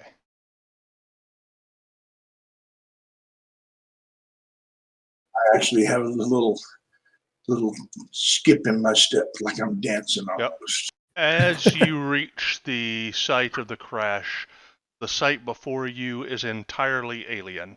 A strange, twisted metal ship of some sort has smashed into the ground, crumpling up and scattering debris far and wide. A few feet from the wreck are 3 human corpses that look as if they've been there for some time. The otherworldly vessel seems to be incomplete, as if torn from a larger structure. Despite this, the ship is larger than most of the houses you've seen on Gunderlin. Foul-smelling vapors hiss from the wreckage, burning the back of your nostrils. As you circle the empty hulk, you notice bizarre tentacle-like metal tubes emerging from it. Damn. This doesn't look like any ship I've ever sailed on. How does it look like these people died? Medicine check.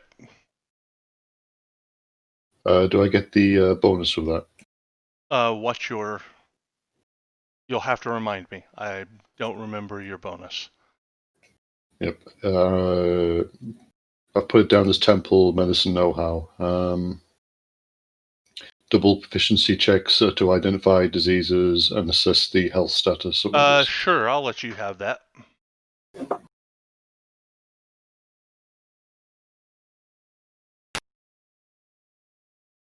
So, the one strange thing you notice is dried blood around their ears. No physical wounds anywhere on their bodies, but lots of blood around, and it looks like it came from their ears and eyes and nose.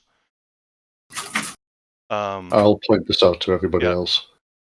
You're thinking some type of mental trauma or brain damage, but not caused by any physical force.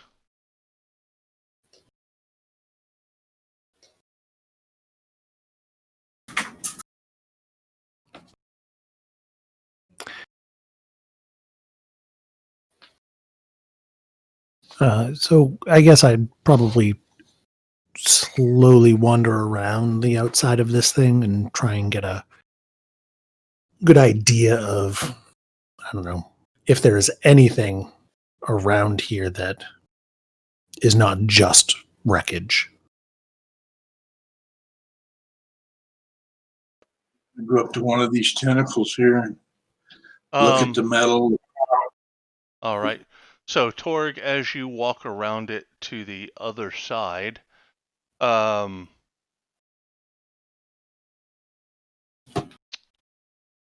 you do notice, let me find. Xanareth. Oh, Xanareth. Okay. Yeah, I think we sound alike. Yeah, you do very much, and I cannot tell. Yeah, sorry. So you do notice on the shore side of this ship, coming out of the waves, it looks like some kind of tracks coming out of the sea and into the ship. You can give me a survival check to try and identify those. Sure. That is interesting. Oh boy. Yeah, you have no idea what they are, but they are humanoid. Fantastic. They like average humanoid size. Yes. Going into and out of the sea. All right. Well, I will point that out to people that perhaps would know a little bit more about that kind of thing than I would.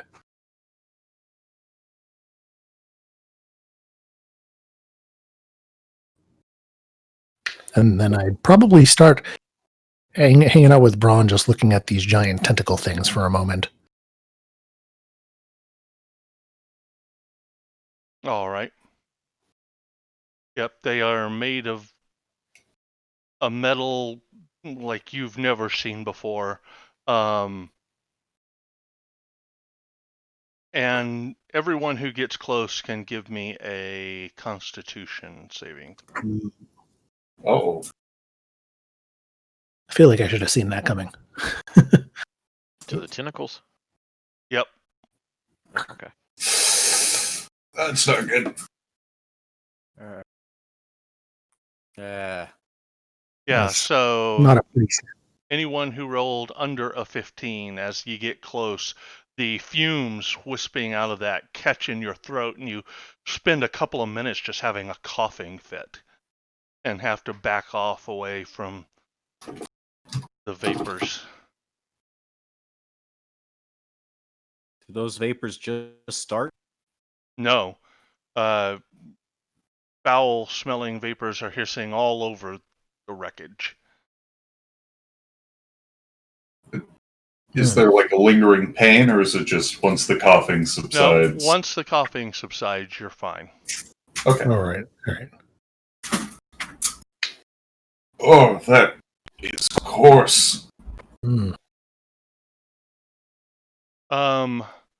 anyone who was examining them can give me an intelligence check.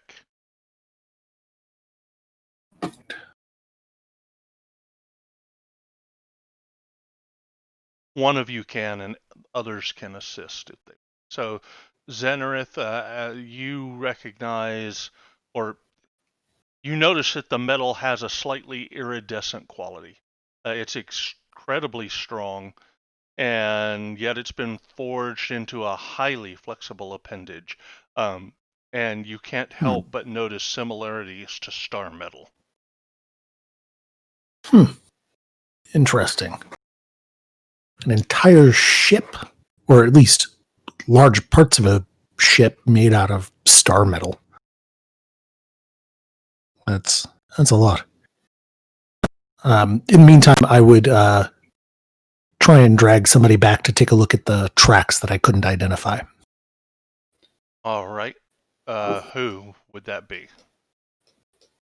I probably start with.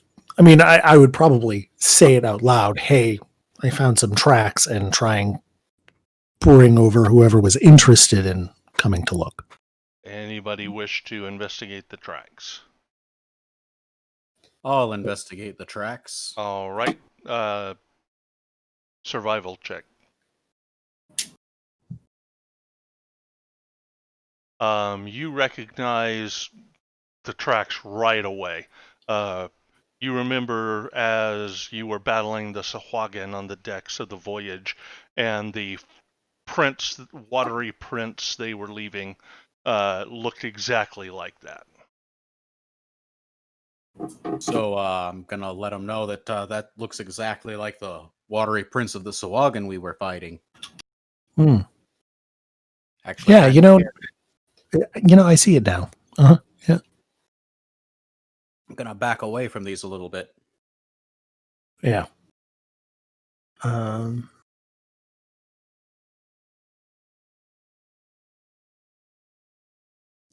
After I'm done examining the appendage, unless somebody's going to do something, I'd probably start inching closer towards the breach in the hull near that appendage. Okay. I'll do the same. Very cautiously and perhaps sneakily, since we know that things have been apparently going in and out of it. Yeah, so it looks like that area has filled up with those noxious green fumes. Ew. Hmm. What about the other side of the ship? Does that look like it's safer to get in? I mean, things were going in and out. Yeah. The rear of the ship looks it's wide open to the atmosphere, and you don't hear the hissing sound from that, so you think that would be quite a bit safer. Well, then I will head around that direction. All right. We could Quietly. just hold our breaths and go in. I Maybe say you we can. send the turtle in. Yeah, you want to shell up and we'll just push you through. Yeah, I'll touch a rope, tilt twice if there's something in there. Yeah, so carefully you enter the crashed ship from the sundered end of the wreckage. Noxious gases spout from ruptured tubes in the walls. Peering through the haze, you make out a circular door on the far wall. The contents of this room have been destroyed. Smashed glass vials cover the floor. Thin metal wires are strewn about the place, and crumpled metal instruments litter the desk. Hmm. From what's left, could it be determined what this room was used for? Give me an intelligence check.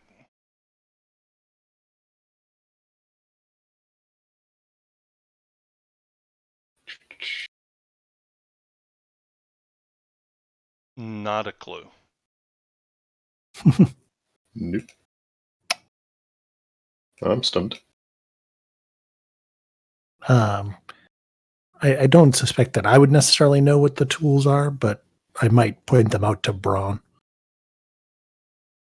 to get his opinion on them.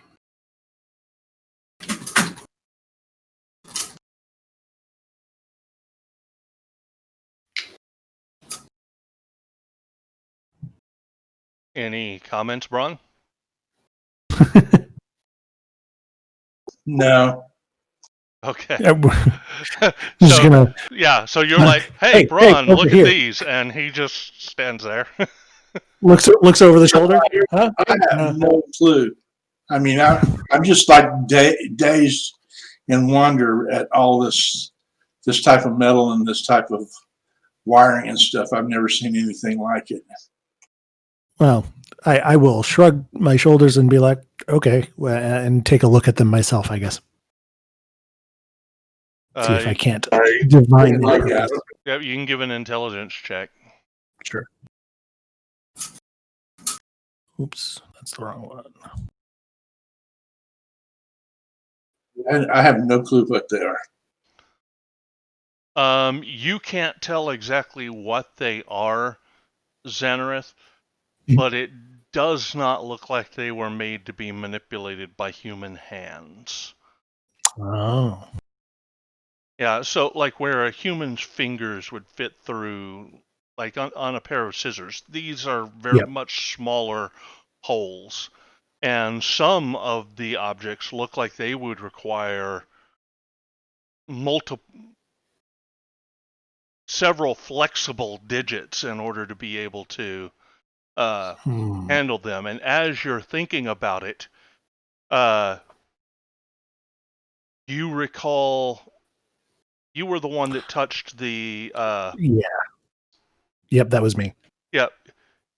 It now strikes you that the tentacles on that creature's face would be ideal for manipulating some of these things. All right. I am going to look at it and look extremely horrified for a moment and be like, this might have something to do with the vision and that creepy guy. Yeah, this is not good. Don't think we're going to find much more out here. Going to have to get in there. Can we brave the vapors?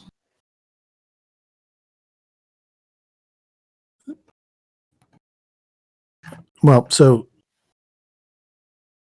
was there a door on the other end of this chamber? Yes, That I thought I heard. yeah, there's a door right there. I just put Braun right in front of it. Gotcha. I mean, we can try and go in there. Okie dokie. I shall slowly inch the door open. And I am It going to- is sealed. Tog, do you want to take a look at that, maybe? At the door. I can take a look at the door. I take. Oh.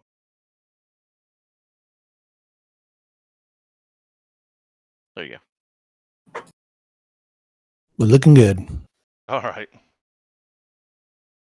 One of those Twitch things, I guess. So yeah, you don't see any means of actually opening the door. Well, there does look to be another opening on the north side. Yeah, that's what I was thinking.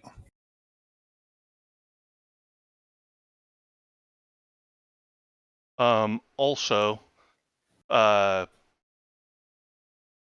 Xanareth, Mhm. give me another intelligence check and Sure. a wisdom saving throw. Oh yeah, that's. Oh, nice. See, we're not in combat, Yeah. so. Well, you immediately recognize, as you step back, the symbols on this door are look just like the carvings on that idol. And when that happens, you just immediately see in your mind once again the image of that creature, and once again you hear the voice in your head say, "I see you." Is this a memory of this happening, or is this new? You cannot tell the difference. Fantastic. I'm just gonna stop cold where I am and just collect myself for a sec. Yep. And I will need you to give me a percentile roll. Oh boy.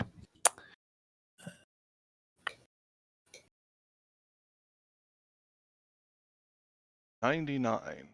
Is high good? Yeah, you just you're overwhelmed by pain as this thing is talking into your head, and a little bit of blood trickles from the side of your ears, and you keel over unconscious. Oh, God damn it. I think I've barely been scratched so far, but this thing's knocked me out twice. And you are unconscious for 6 minutes. Oh boy. I'll help take him aside and stay with him until he comes back to. yeah. All right.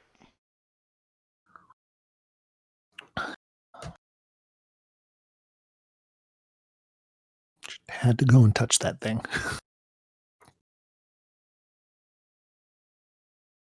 Yeah, So we're all very worried about you. You've been like, passing out a lot lately. Low blood sugar.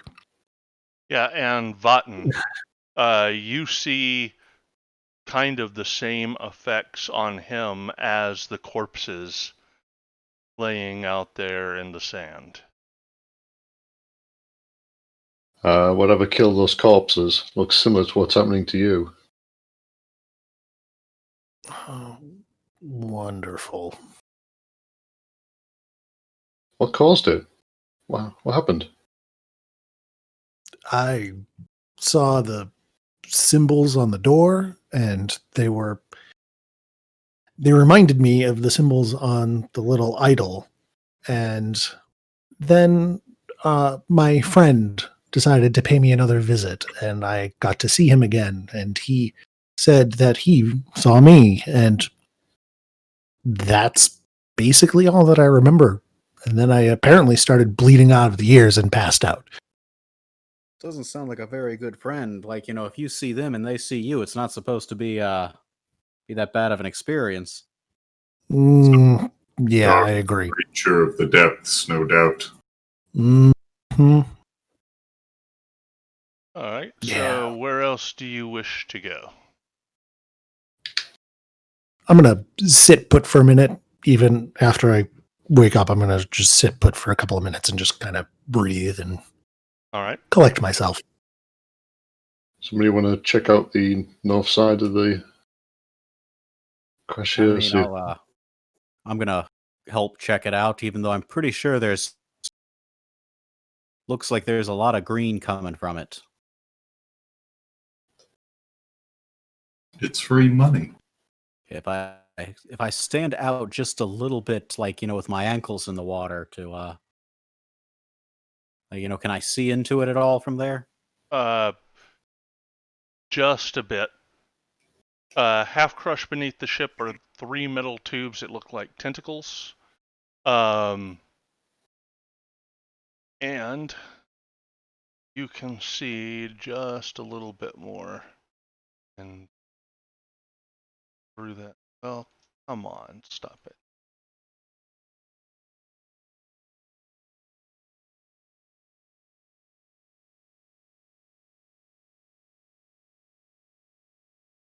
Do you have dark vision or anything? No. I can cast light, but I don't know that does me much good unless I go in.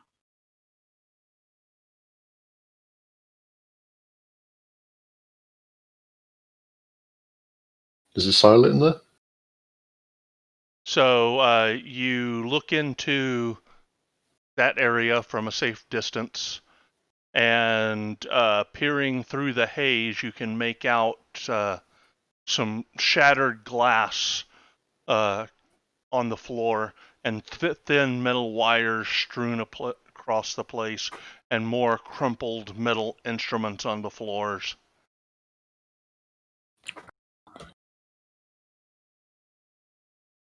Is it light enough to see in there, or will light be required? Light would be required. I'll pick up a piece of driftwood or whatever, broken piece or whatever is in front of me, and just cast a light cantrip on it and chuck it inside. All right. I figure at this point I'll start catching up with the group. Yeah. Kapissa will assist you. Appreciate it. Okay, I'll tentatively step in. All right. Need you to give me a Constitution saving throw as you step into those noxious gases, Oh, and you are fine. Dave, I'm going to hold my breath for an hour, and I'm going to follow him in. Have you already made a saving throw versus the gases? No, I didn't. I wasn't close, but Okay. I heard Yep. all of them talking about it. Yeah, as you enter even without breathing, the acidic and caustic vapors just claw at your nose, and you still need to give me a Constitution saving throw. I will let you have it at advantage. Okay.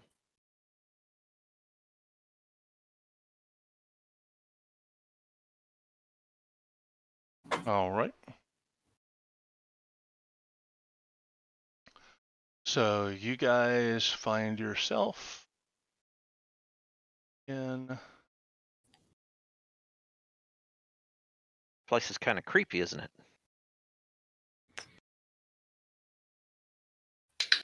Oh dear. Oh, I can see it now. Yep, hold on. Do not move, anybody. okay. Sorry.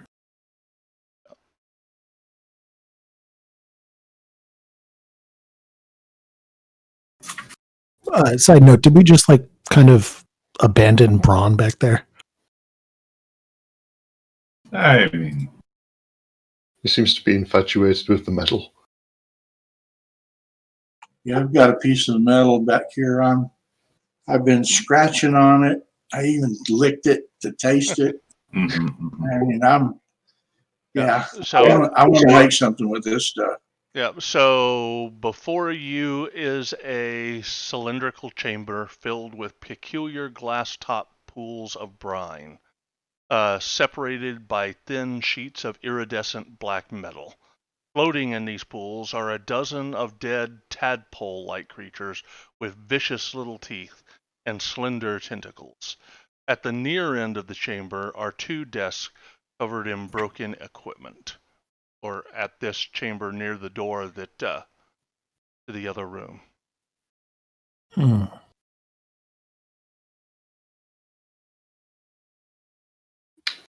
I mean, I'm behind everybody, and I'd probably call out to Braun to see if we can't coax him to join us. All right, I'm coming.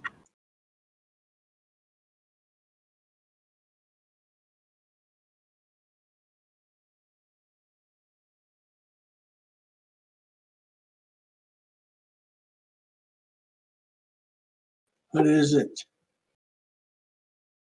What have you found? I'll call out. I found great tubs of some sort of creatures.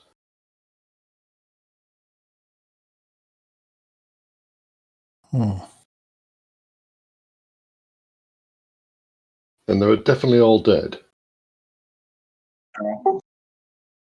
Sorry, these were dead. It's good to know. Yeah, the ones in those vats are dead.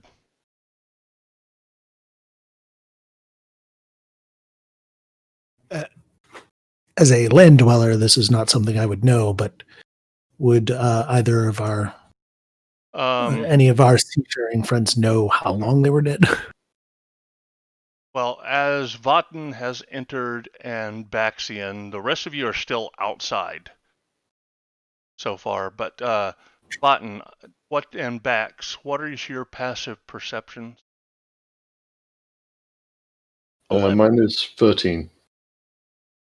Okay, so you see over near one of the desks, hiding behind one of those iridescent black panels, is a tall humanoid resembling a green-skinned elf. It has clearly suffered tremendous wounds in the crash. It also looks like its armor, too, has been damaged and hangs off its frame haphazardly. I'll call out, "There's someone here." And I'll go take a close look at it. Yep. Nope. Stay where you're Oh, at, because okay. as soon as you yell that out, combat begins. So back one more. Yep. I will pat Capissa on the back like a, all right, you go check what that is, and then boom.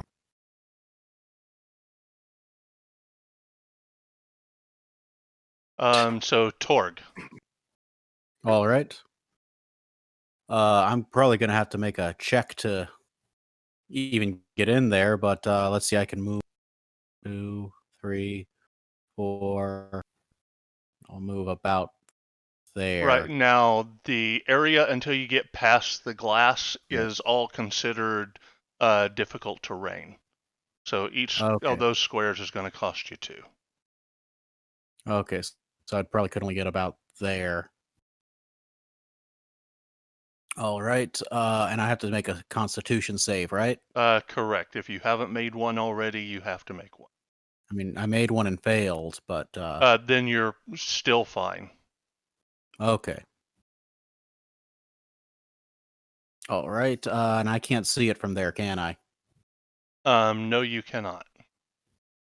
All right, that's let me do the open up the turn tracker, and it is the next person. Oh, yeah, it's the next person's turn. Button. Okie dokie. I shall step out here. Mhm. Who goes there, friend? And I'll draw my sword, but keep it down in an unthreatening matter. Wait. Okay. Here I go. Give me 1 second. I just noticed that you guys are all still deafened from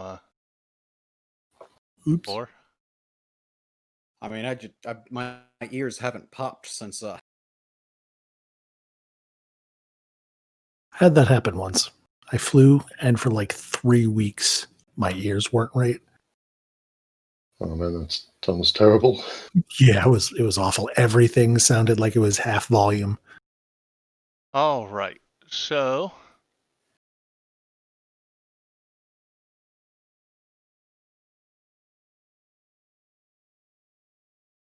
it runs over at you, and it is going to hack at you with this gigantic silver greatsword that it is carrying.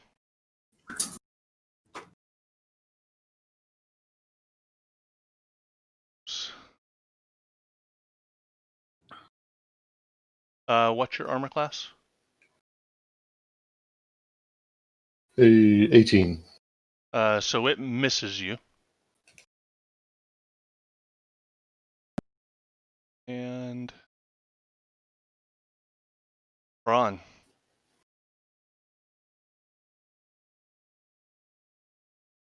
I'm hearing this stuff, so I'm going to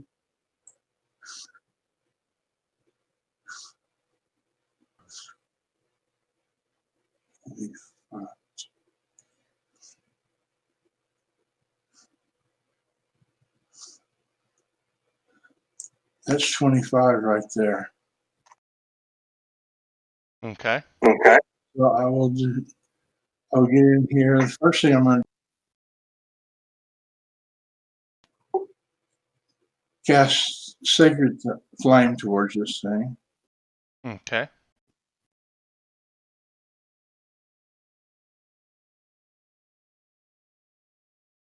It succeeded.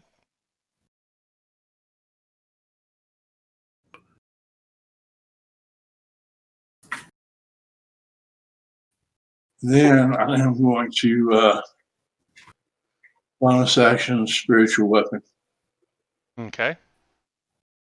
and I'll put it to the east of him, next between the door and him.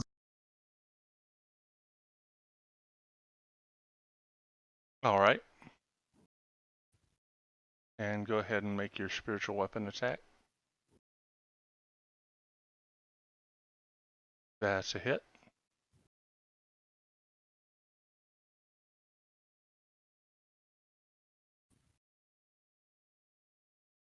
And that will be my move. All right. Bax. All right, I'm going to move up. Here and attack. Oops, why did it do that? Oh, okay, That's my spiritual weapon. gotcha.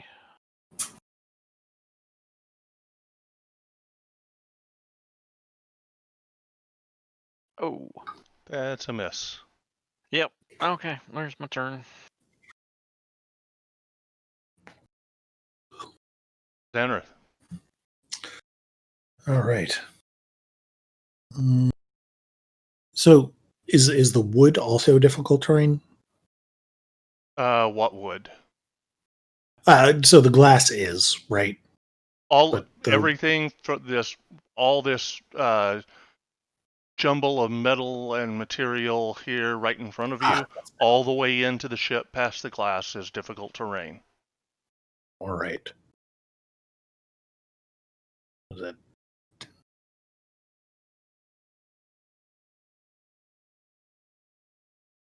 that should get me right about there. Yep. From which I can't really see anything. The lighting in here looks all right, right? It is dark. Oh, okay. There will Like- be a piece of wood in the middle of the room, which is shedding light. Right. That's true. Well, so I will cast Dancing Lights and try and spread that out a little further so that it covers more area. Okay, so now the center of the room is covered in bright light and dim light everywhere else. Fantastic. And I do believe that is going to be my turn. Right, Kapissa. So, Pissa hears the calls and alarms of people getting down in there. So he will begin making his way. So that's 5, 10, 20, 30. And then he will dash 40, 45, 55. Okay. And really, that's his turn. All right. Go ahead and advance the tracker. Oh, yeah. Sorry. Let's forget that damn thing. There we go. Torg.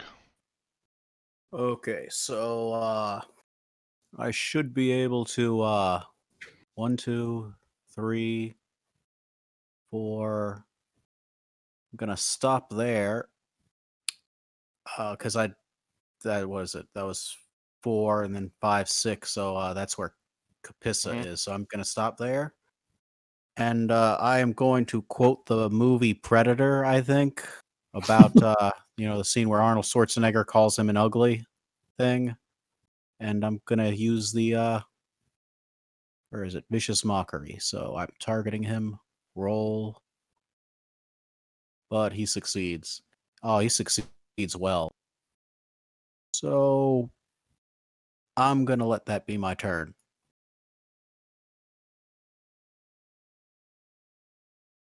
So I think that's Vaden's turn now. Yep, Vatten. Kiduki.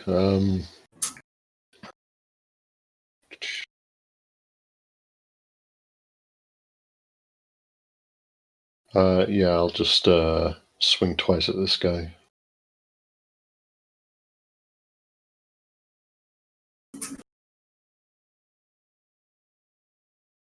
That's a hit. Okay.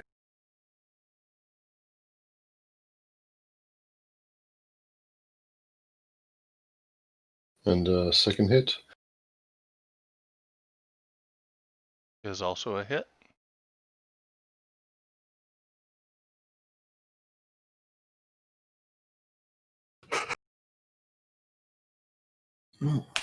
Okie dokie.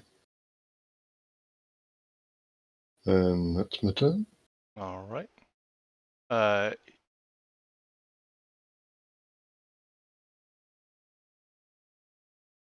see. So, first thing he will do.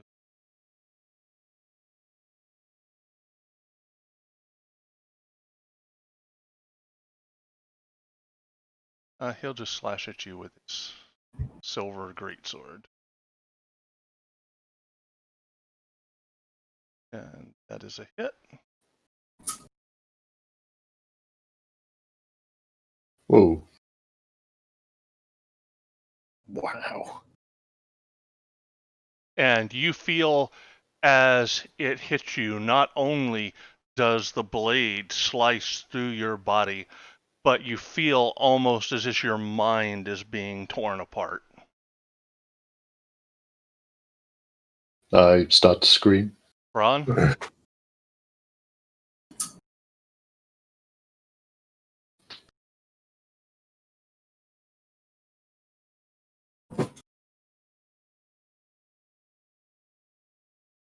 Ron? Hello? Can you guys hear me? Yep. I can hear Yeah. you. I'm going to cast Guiding Bolt. All right.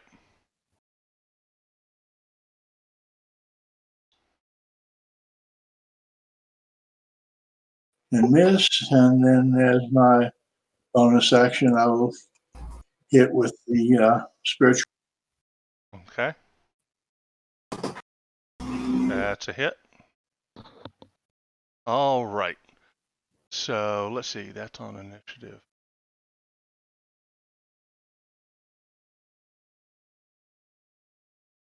Not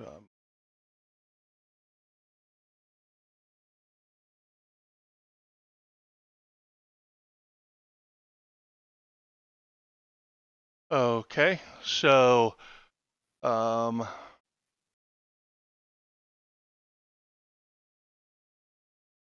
as the alien humanoid crumples in a heap on the ground, you hear this horrifying burrowing noise. And as you watch, a brain with 4 legs comes burrowing from the back of the creature's skull.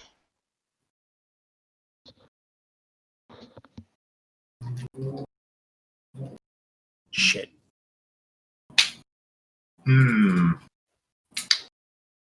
And it is going to attack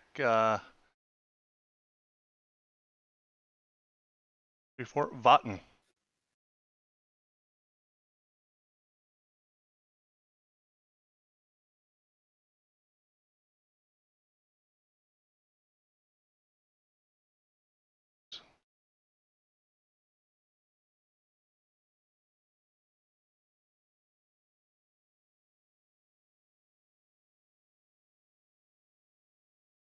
So it all of a sudden you feel as if your brain is about to explode, and you fall to the ground, blood just pouring from your ears, nose, mouth, and eyes, and you're unconscious, so you're not stunned. Okay. And Bax, there is a 4-legged brain. It just popped out from this creature, and as soon as it did, Vatten just crumpled to the ground, bleeding out of every facial orifice. Do I get flanking with that spiritual weapon? No, it Can I is. move? It is not an ally. Can I move to like here? Nope, that is one of those walls. Oh, okay. All right. Well, then I am going to try to stab that brain.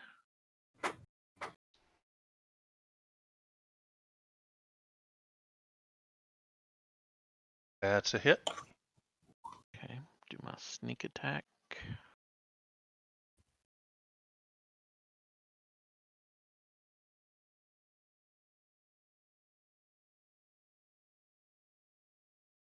that'll be my turn.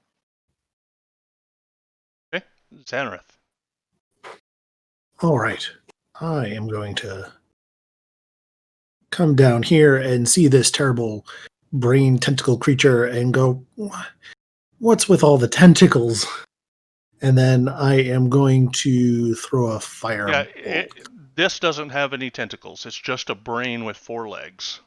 Well, so I'm assuming that the legs would look kind of thin and I imagine they're not legs. Yes, they are legs. Looks like maybe the legs of a lion or a dog, some type of large clawed beast. Okay. In that case, I'm just gonna kind of cuss under my breath and then I'm still going to respond the same way by throwing a firebolt at it. Go ahead. That's a hit. Alrighty. Boom. Yeah, Bax posted a image of what you are seeing in the Discord. All right. All right. Man, that's something. Glad I saw Truly that. horrifying.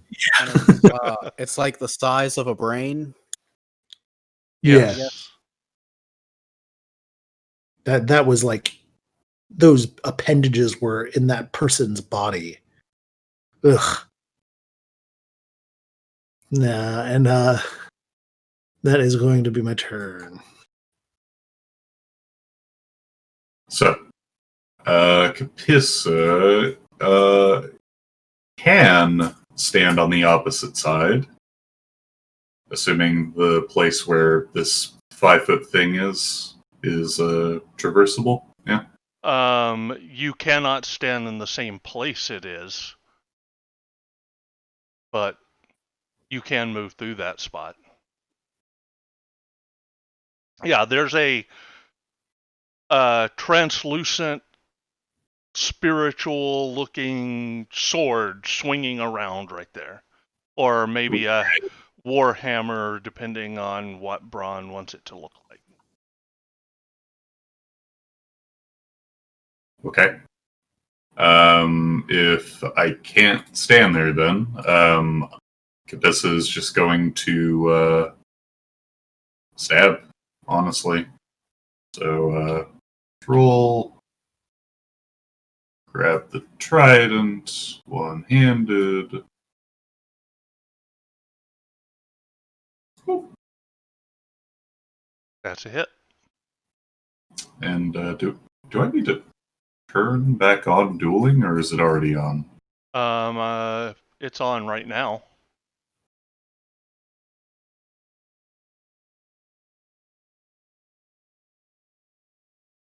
There we go. So with a mighty stab, Kapissa manages to peg it. Although he is going to see that with one of his allies in danger of being possibly made off with, assuming this creature were dark and deplorable, he is going to choose to have this target be marked. So, Oh, okay.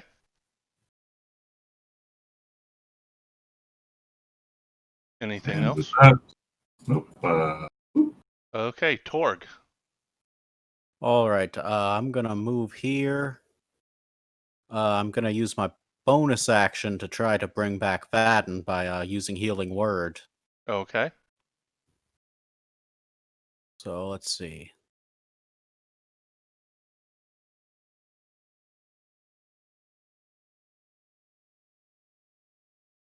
And then I'm gonna try to attack the brain of that operation.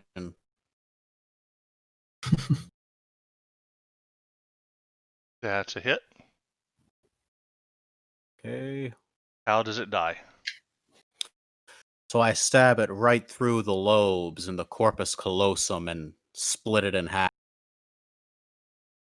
Oh, right. It kind of falls in 2 separate halves, and the legs on both sides kind of kicking feebly. And then it stops moving.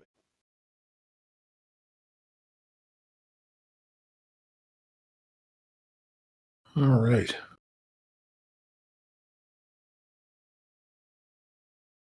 I don't even know what to make of this kind of stuff. I'm gonna take a look at this guy's body and see if I notice anything about it. He has a broken leg. He's wearing damaged armor. It looks like he had already been severely hurt in the crash. And there is no brain. I think I know the cause of death.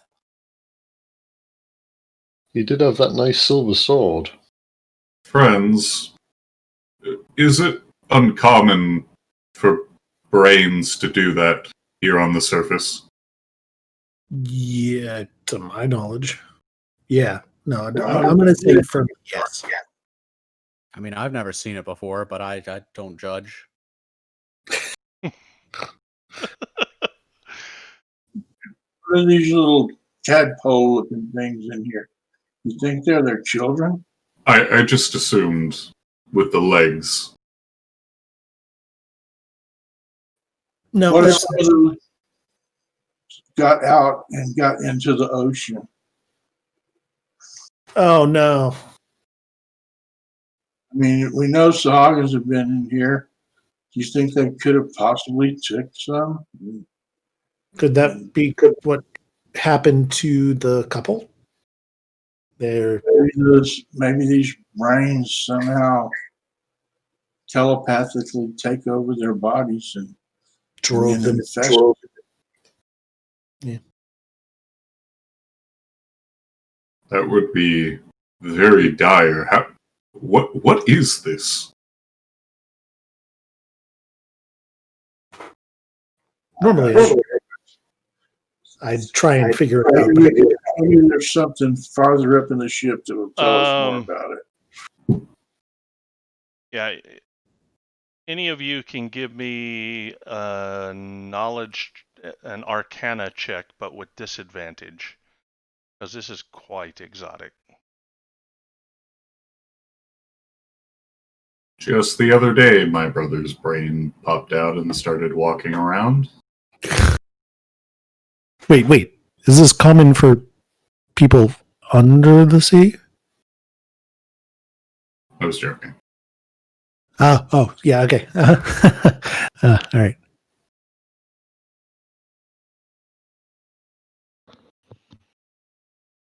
Guess no one's ever heard of these things. No one's heard of anything like this before. Well, I'm going to go take a look at it and put a couple of notes in one of my little books. Okay. I think we should set it on fire. Yep, at the far end of the room, now that you're in and have dispatched the creature, you see another door like the one to the entrance of the ship. I'm first going to oblige, was that Torg on that? And roast it. Make sure it's dead. All right. Maybe Capassa would like this silver. Was it a greatsword? Yes, it is a great sword. Well, that is a fine blade. I don't know how well silver will manage in salt water, but I am always willing to accept gifts.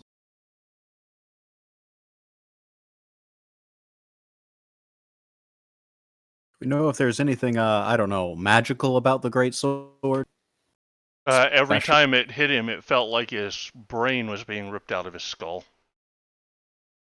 I mean, if he wants to say that out loud, I'd be more than happy to check it out for him. But Yeah, I mean, I'll probably mention it.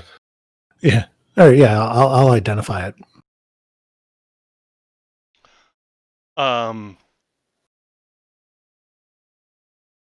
It has some type of effect on the mind. You've never encountered magic like it before. Hmm. And you think only a creature with similar mental powers would be able to wield this thing as anything other than just a greatsword. All right. Well, I will convey that as such. Well, I mean, I do love swinging, like, non-running, just outside talk. I love swinging a non-running chainsaw around like a weapon. It's anyway. That's the image I'm gonna check out these buttons. You're checking out what? This thing in this corner that looks like a shelf with Yeah, those. it's just like the shelves in the outer chamber with the same type of instruments and utensils on them. Dave, can I investigate the door on this end over here? Yep. Yeah, I'm following. It's got behind the same markings as the outer door, the same brass plates with the strange braille-like symbols on it.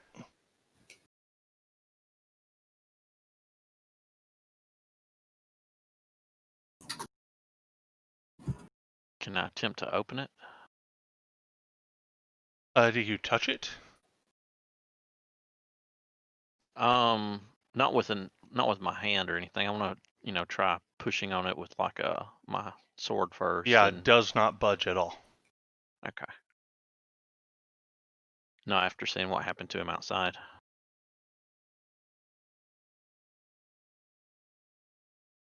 Yeah, right now Xanareth is partly conflicted between God, I don't want to touch this thing, and maybe nobody else should touch it, and so I should touch it.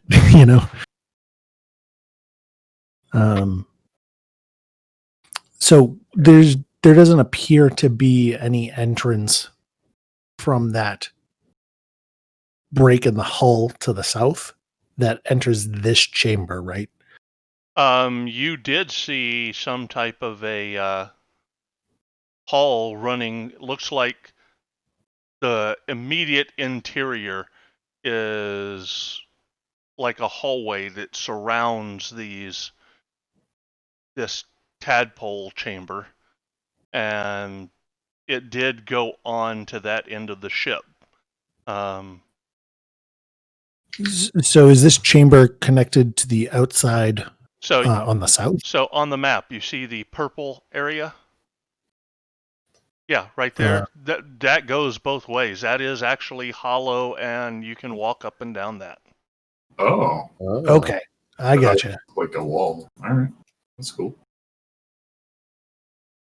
Interesting. Well, hey, maybe we can go around the door. Yeah. Well, I'm gonna come up to about here and then look, and maybe Vaden picks the piece of wood up, I guess, and I would just cast the light cantrip on my shield now and just take the light with me.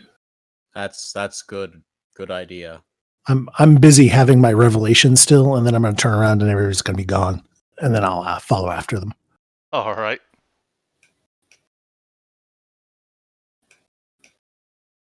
So, do you keep following that chamber around, Torg? Yeah, I'm gonna follow in this way around. Is maybe the gas worse here than it was? No. Okay.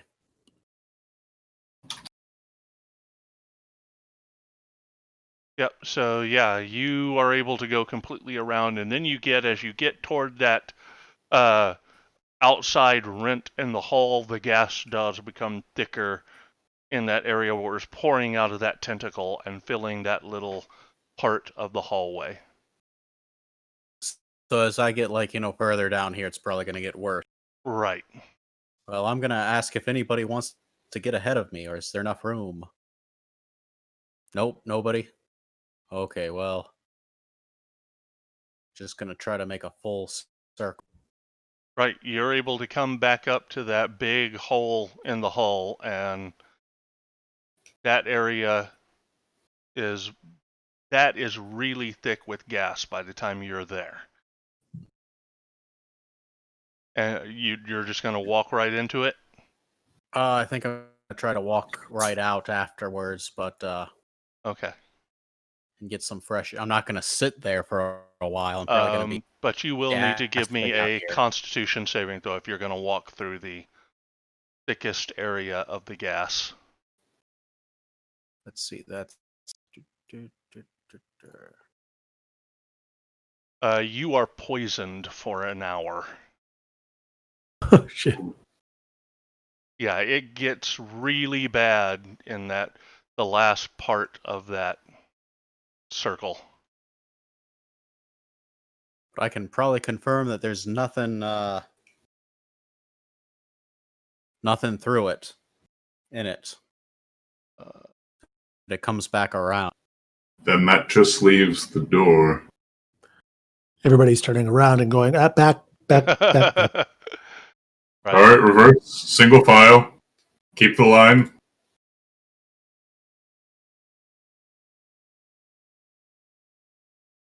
Well, I guess we're trying the door. Shall we draw straws? Well, I'm probably gonna come all the way around and back into that area. All right.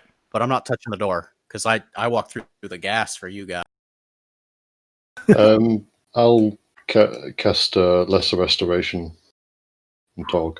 Okay, so he is no longer poisoned. Fantastic. Well, now I don't have an excuse to not touch the door. I will be the one to touch the door. Oh, okay, that's all right. All I ask is your prayers and a crowbar. I think I can only give you one of those. While he's touching the door there, I'm going to see if there's any wires or something I can maybe pull over here on this side of the door. Inside this little. I've got a crowbar, Fantastic. Good, because I don't. so I'll hand you my crowbar. So what are you doing, Braun? I'm going to see if there's wires. Oh, I was up there inside the. Oh, yeah, there's nothing No up in there. Wires. No, any wires or control. Nothing in there. No more than the wires that are scattered about everywhere else.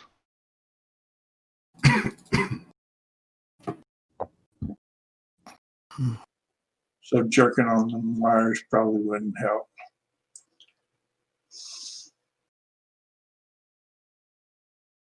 All right, I'll just go back out here then.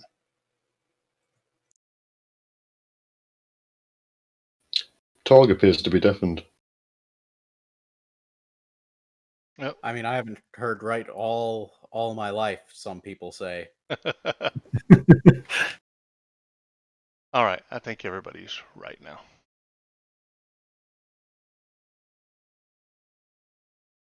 I'm going to look at Fountain and be like, so how does this praying thing work? While I wait for Epissa to do what have you.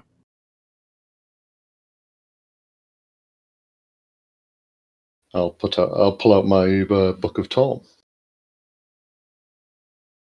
Oh, Be sure to throw a word to Persona.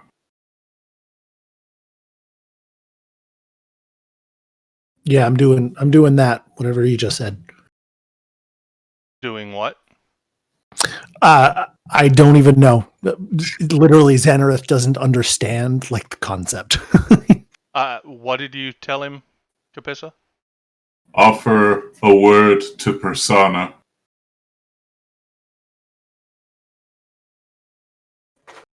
Yeah, Xanareth is like, yep, doing that. Hey, Capassa, I have a hammer if you need it to beat on that crowbar with. Oh, that might be useful.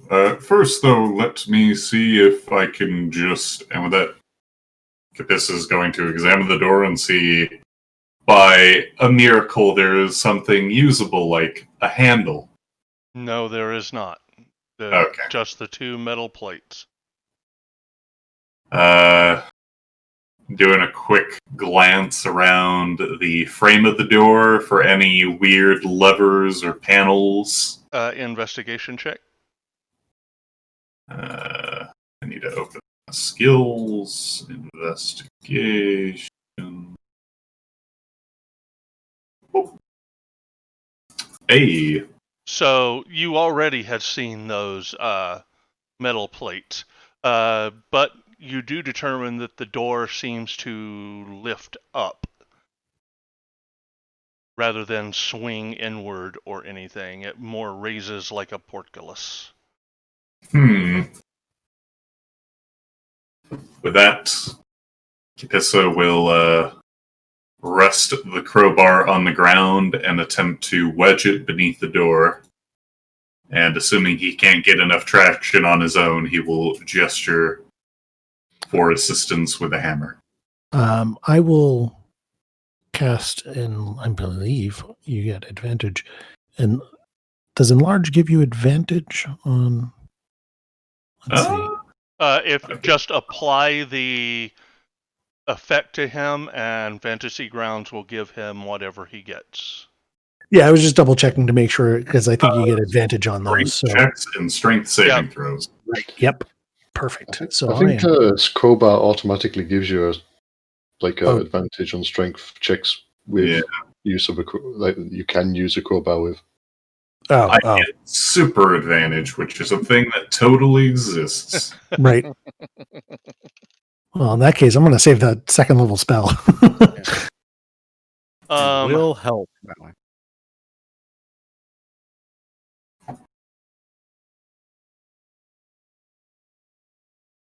Yeah, if you would like, we can say that the crowbar gives you a +2, and then if he gives you the enlarged, that'll give you advantage. Whatever you say, Dion. That works for me. All right. So I got you targeted, and let's bloop, bloop, bloop, bloop. So now more like a wench than just a crowbar, considering he's larger and has more of a grip on it, because it grows with him, because he's holding. Right. Yep. He'll wedge it under the door, and then with both hands on the top, push down to try and lift. 2 things. Uh-huh. First, give me a wisdom check. A wisdom saving throw, sorry. Okay. 14. You are good. You feel an uncomfortable pressure in your head, but you're able to push through that, and give me your athletics check with advantage and +2. As Beck sees him grow and his crowbar also grows, he's like, I don't think that's going to fit back in my pack. So that's an 18. So let me check this. Yep. So you heave up on it and just barely, even as big as you are and with this heavy crowbar, you're just barely able to lift it and push it up and kind of hold it over your head as you're waiting for everyone to get through. And you can tell if you let go of this, it is going to slam shut. As Capissa's hitting it up, he's like, assistance, some way. Can I take falling. I've got a pitten. Can I take my hammer and drive it under the door and wedge it so like he could lower it down on the pitten? You think it is just going to bend that right over, shear it off. All right, let's get in there. In worst case scenario, we get out the same way we came in.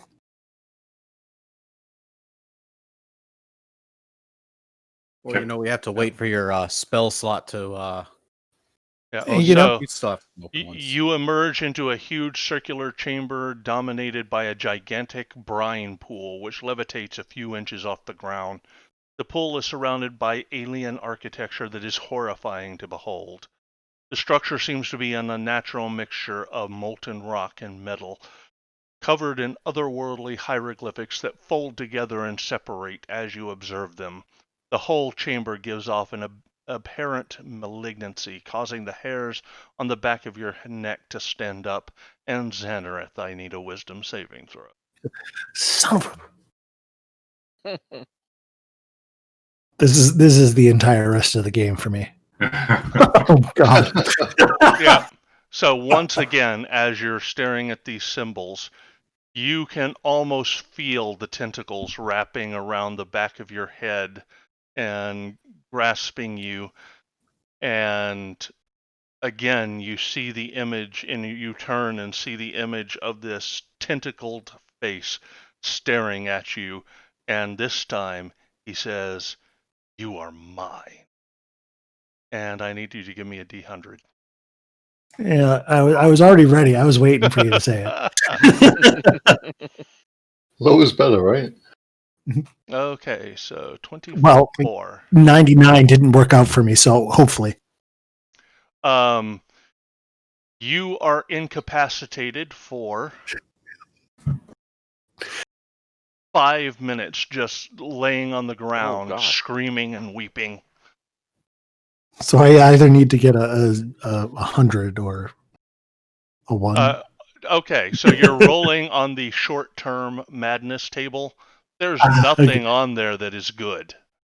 Oh no, I yeah, that's fair. I should have assumed as much. All right, so I'm unconscious for 5 minutes. I think I should be grateful that that's all that happened, honestly. I think we're just getting used to it now. Like, you know, Yeah, you don't even like get concerned. You're just like, oh, God damn it again. I'll prop him up against the wall, make sure he doesn't bump his head or anything. Don't even stand over me. You just prop me up, and you're just like, it'll be good. All right, so what are you doing?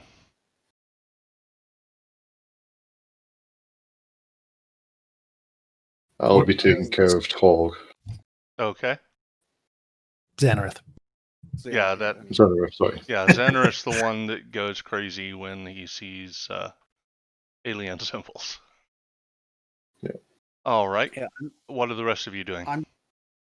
I'm just gonna touch this panel, whatever it is that's right next to me. No, that's just more shelving like before with the same strange utensils and stuff. Most of them scattered about the floor. Yep, you guys don't see any panels other than the strange glyphs and stuff that are on the brine pool and the brass panels on the door. So if I get down on the ground, can I see anything under the pool? Because you said it's floating like 2 inches. Yep, you sure can. Oh.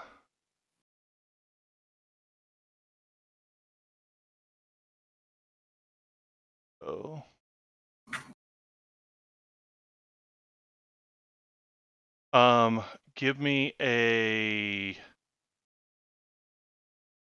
perception check since you're looking underneath there.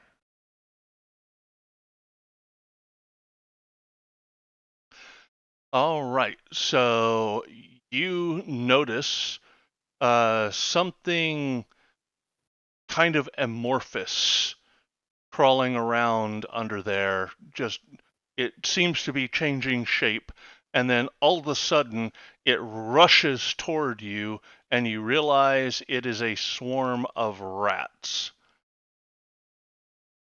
Well, that's not as scary as it could have been. I hope it's the only one.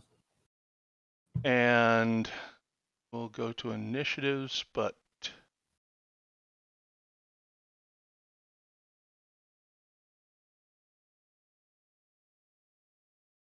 so Torg, you see this swarm of rats rush toward you. Okay, well, I'm gonna take out my rapier, and I'm gonna try to stab at the rat. Go ahead. Whack a couple of them off, and right.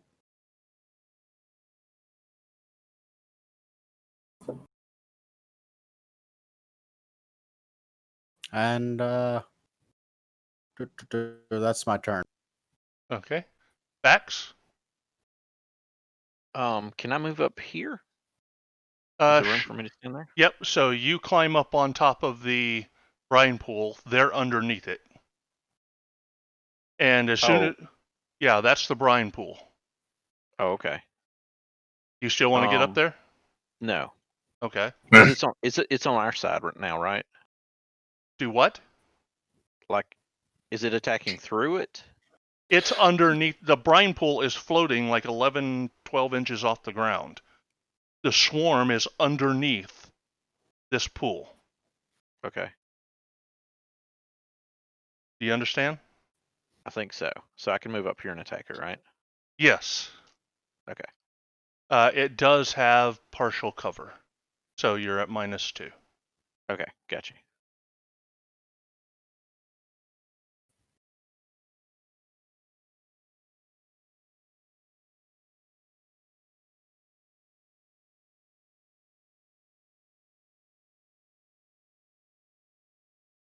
Yep, And- that's a miss. Yeah, and then I will step back away. And Okay, so as you leave its I'm using fancy reach. footwork. Okay. And that'll be my turn. So you use disengage as your bonus action? Yes. Okay. Well, no, I have fancy footwork, so like when I make a melee attack against a creature, it can't make an opportunity attack for the rest of my turn.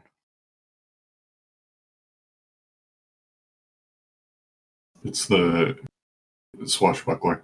Yeah, it's a swashbuckler feature. It doesn't have to hit, he just has to Yep. give it a swing.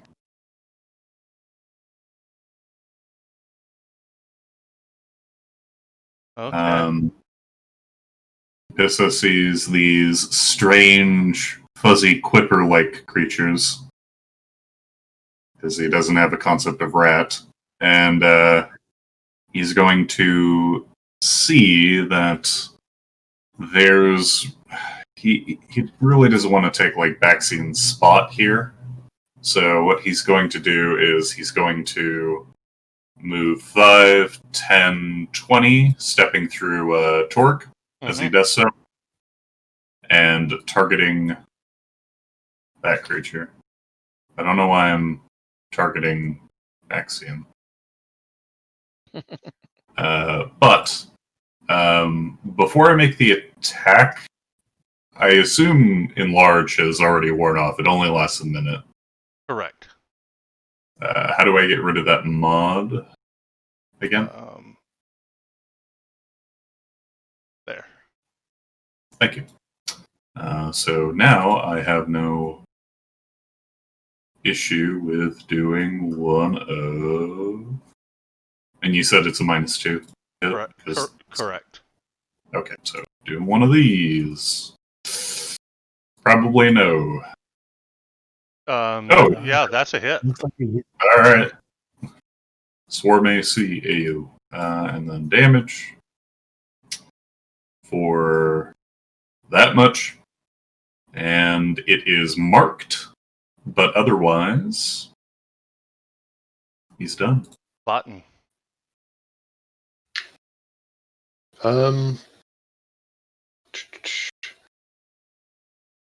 Can't really get in close to it. Not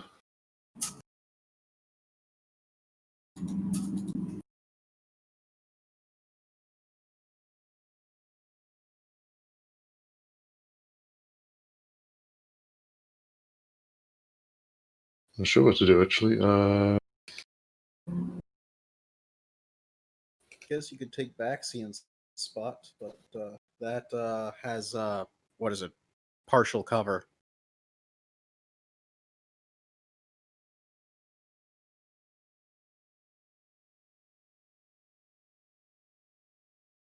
Yep. And I shall attack twice.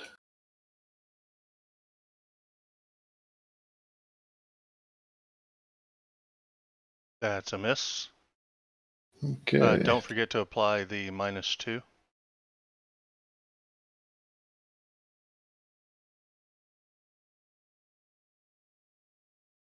And try again, and That is a hit.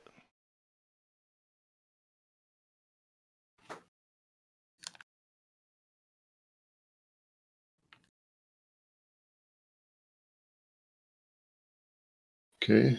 And I shall move out of the way, giving an opportunity attack. Right.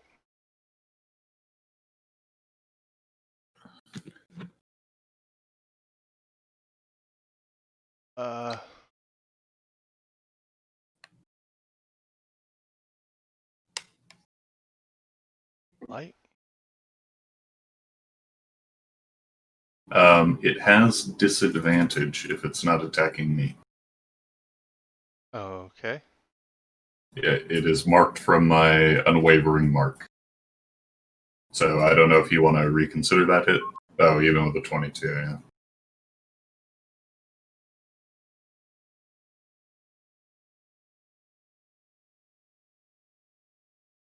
Is he still in its range, or yeah? Am I taking the critical damage or normal damage? That is normal damage. Oh, its status is critical. Oh, yep. My bad.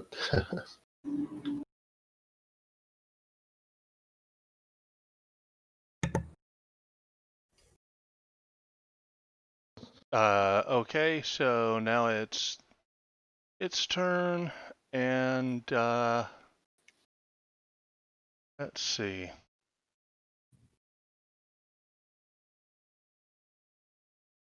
So Vaten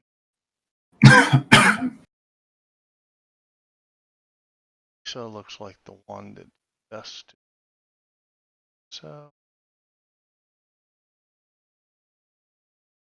you feel all of a sudden as if something is trying to take control of your mind, and you feel an alien intelligence, and you see that all these rats that are under there, their heads begin to glow, and you can see their brains through the skull, and you feel them taking over your mind, Capissa, and it takes all of your will to force them out.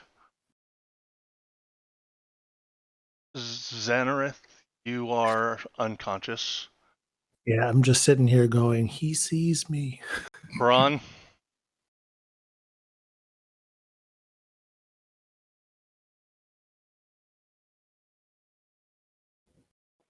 Okay, I'm going to cast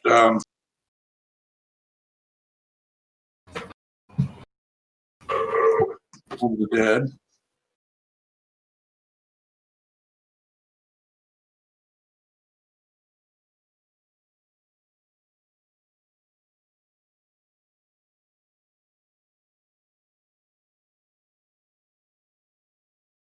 They've already got some hit points against them. yes.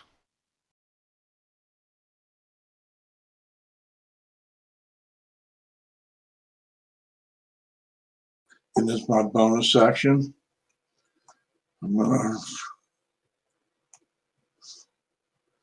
talk to the town and do healing word. Maximum good deal. Thank you. And that's my turn. Torg, Okay, I am gonna try to, I guess, cast sleep on them. So that doesn't seem like a bad idea, right?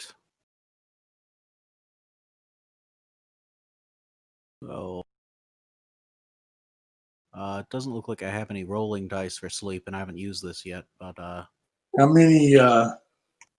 How big is the area for sleep?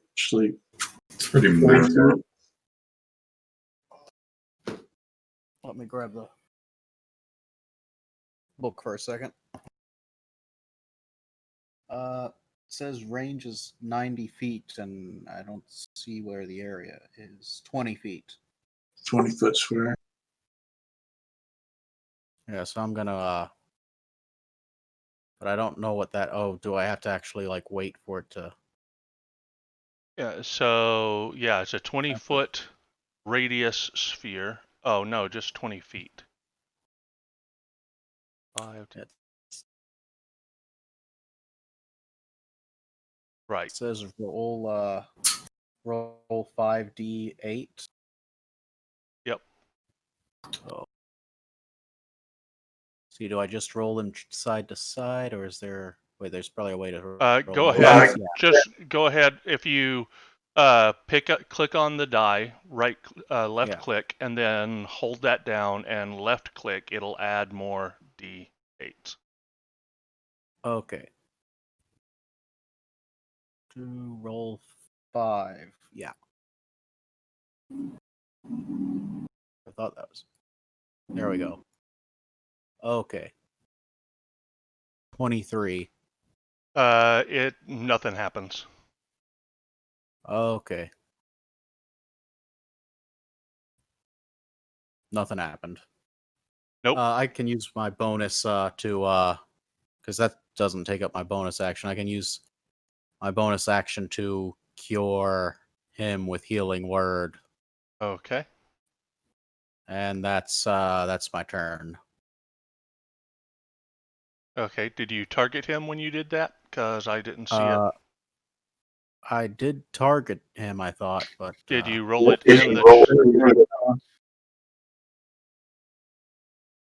Did you did you roll it in the chat box? no, I just clicked the button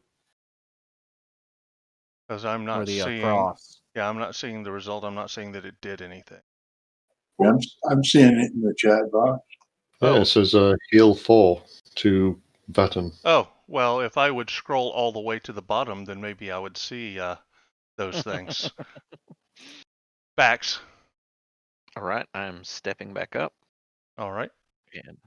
and he's still undercover, right? Yep. Okay. Yeah, I think I accidentally hit the button to for the spell because I thought that would bring it up instead of like I thought that would cast it. So it looks like I may have accidentally actually put the sleep on the rats. Like if you look at that, it says affect sleep. So that was I don't know why it gave me advantage on that. Yep. It is not asleep. yeah, that was a Do you mistake. want me to re-roll that? What's Might that? give you advantage.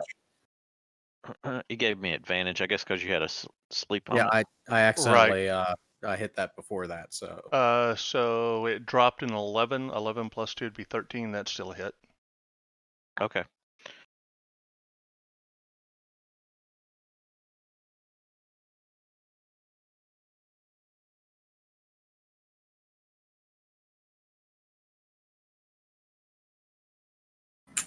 And then I'm going to duck back out. Be my turn. Issa?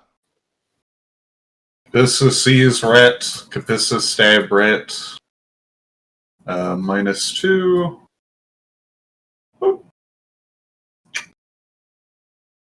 And whoop. All right.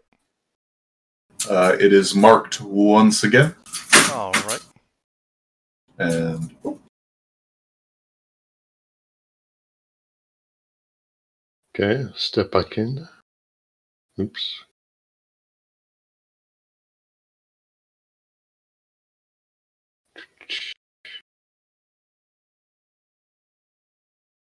Okay. That's it.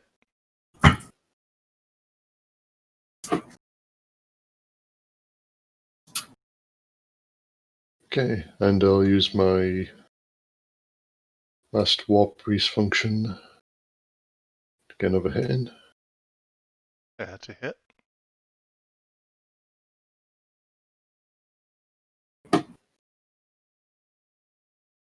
It's still up.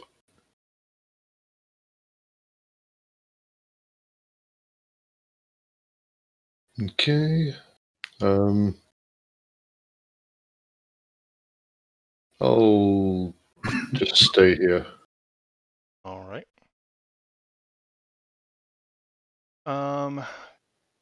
It will just bite Capissa, Okay. and that's a hit. Ouchie. Okay. Oh, sorry, it gets no, it doesn't. It doesn't have. All right. So Xanareth is still unconscious. Braun. Am I still able to see it? Yeah. Cast Toll of the Dead.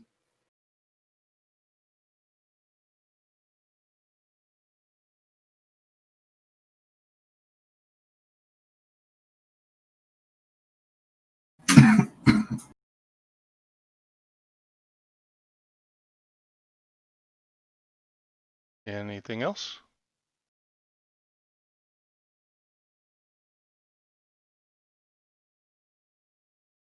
Braun. Yeah, I'm going to cast. I'm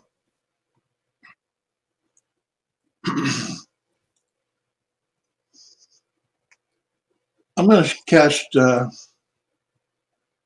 Shield of Faith Okay. on Baton. All right.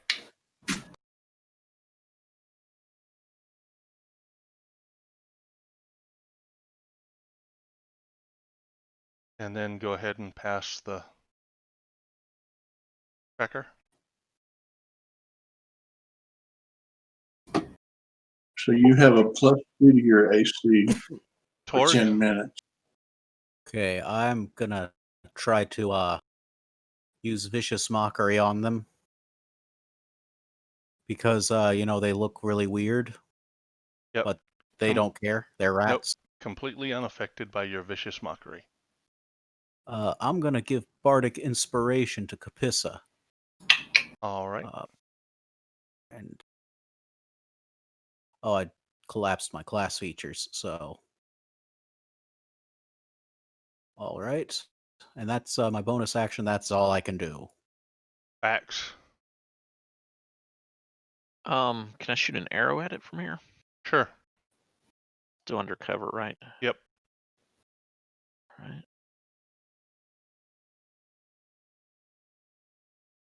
That's a hit. How does it die?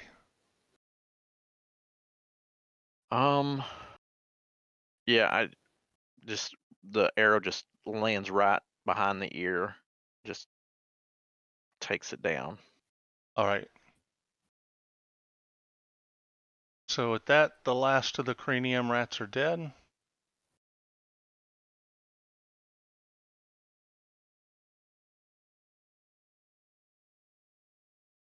And about that time, Zenithir, you start kind of coming to your senses. No longer weeping and crying on the floor. So, what happened?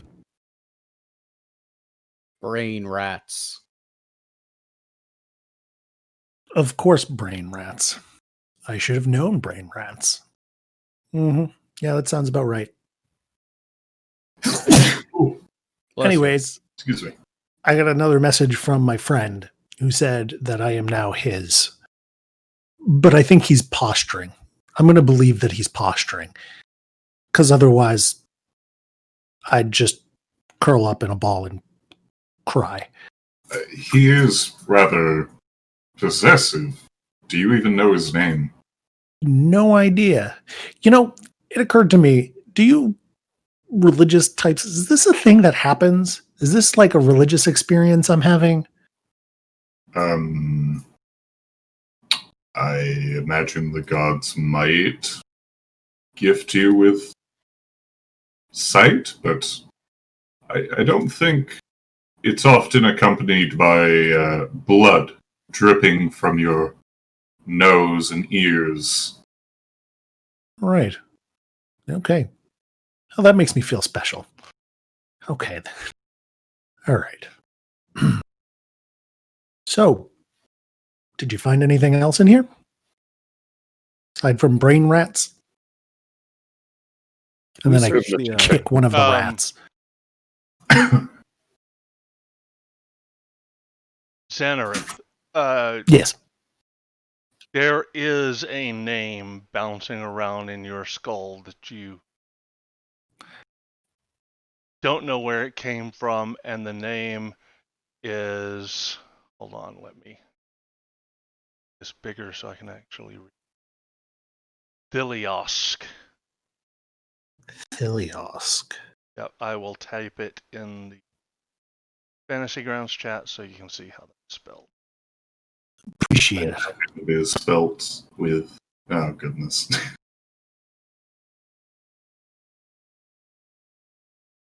Oh, I only missed one S. All right. Does that name ring a bell to me? It does not. Well, I'll say it out loud and see if it triggers anything in anybody else. Thiliosk. Yeah, nobody has heard that. Oh, Keep an ear out. it is unknown.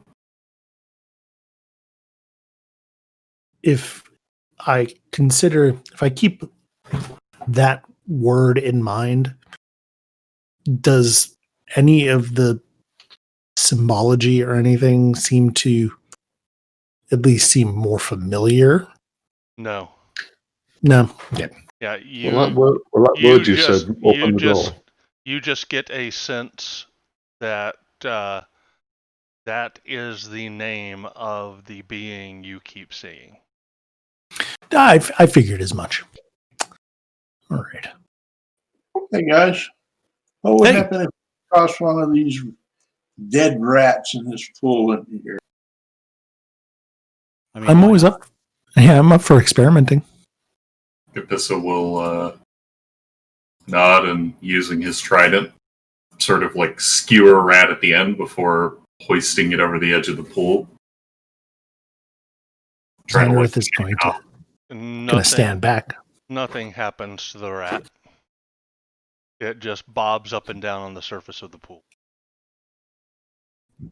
I thought maybe there might be something in the pool that might, like brain rats to eat or something. Huh? Its buoyancy cannot be denied.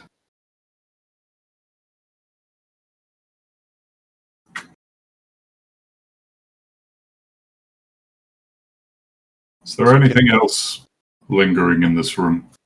No. You can give me an investigation to check it, but you're somewhat limited because the pool is in the way. Yeah. I say you grow real big and throw the pool out of the. No, I'm kidding. I don't think even with the aid of magic I could lift this. And I don't think I would want to. Look at how murky this water is. Can't be healthy.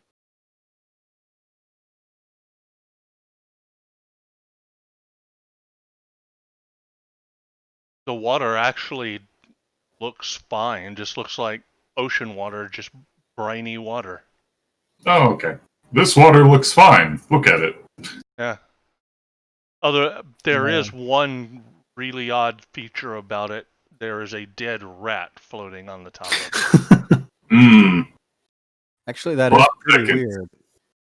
Yeah, the rat is floating. It's like it's less than neutrally buoyant. I don't know what rats normally are. Let's find a bunch of them and experiment and figure this out. If Capissa thinks this looks like ocean water, he'll dab a finger in it and just double check the consistency. Okay. Wisdom saving throw. There we go. Someone had to be the brave boy. Okay, here we go. Whee! Yep. 9. The horrifying sound of shearing metal fills your brain, and a sequence of images flash through your mind. First, you glide through a strange silvery sea dotted with distant stars. Suddenly, you're face to face with one of the green-skinned humanoids. They stab again and again into your gut with their silver sword. With a blinding flash, you're hurtling toward the ground, flames surrounding you. You hit the ground, and it all goes black. And I also need you to roll a d100. So it's gravity 10 and then right click, was it? Just right-click on the d10s and then click percentile. I see. There we go. Thank you. An 80.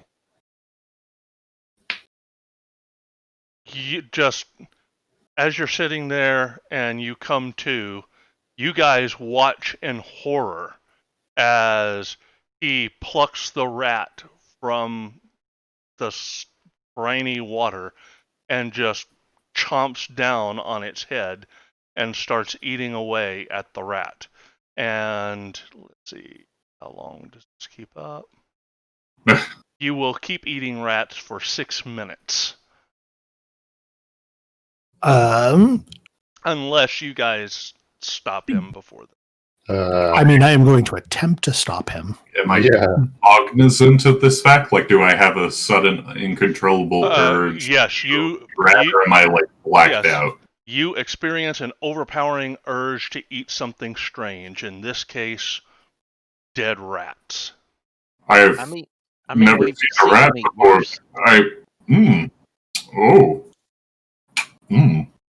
So. Oh, there's more bounty. Oh. He has way too many hit points for me to cast sleep. So. Yeah, can we kind of just wrestle him to the ground? Nope. It's my supper. I can eat what I stop. So opposed athletics checks. If multiple of you are trying to hold him down, one of you can have advantage on that roll. Yeah, go ahead. I'll help. I really want my rat, guys.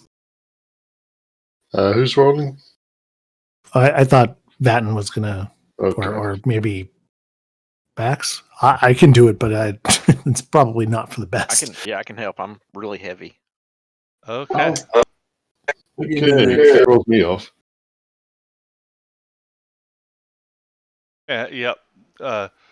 Only one of you can make the roll, but the others are helping and giving them advantage. Sure. The problem, Vatten is still exhausted from having been knocked unconscious and coming back. Yeah, maybe I wasn't the best one to do that. So if you guys want to try again the next round, as he picks up another rat and starts eating it, you see him as he gets to the end of the first rat, just suck the tail up into his mouth. Oh. I'm going to try and swat the rat out of his hand instead. Ow. Yep. You can use acrobatics for that against his athletics. All right. Oops. You swat the rat away, and Kapissa, you just reach down and pick up another one. You could try cooking the rats for him, right? With the firebolt. At least that'd be a little more sanitary. Cooking the rats? I am from the Great Sea, sir, where the brine is all that is needed to season. You eat fish straight from the water. I'm sure you're fine. And at this point, he's chewing on, the spinal cord of one. I'm sure the brain qualities here might give itself credence to the strange spices you sprinkle upon your nutrition. But know this, I am a child of the sea, and I shall eat like one. And that he takes another bite. So if you guys want to try and hold him down again, somebody can make that roll with advantage. Somebody, not me. I'll try it. It's athletics. Yep.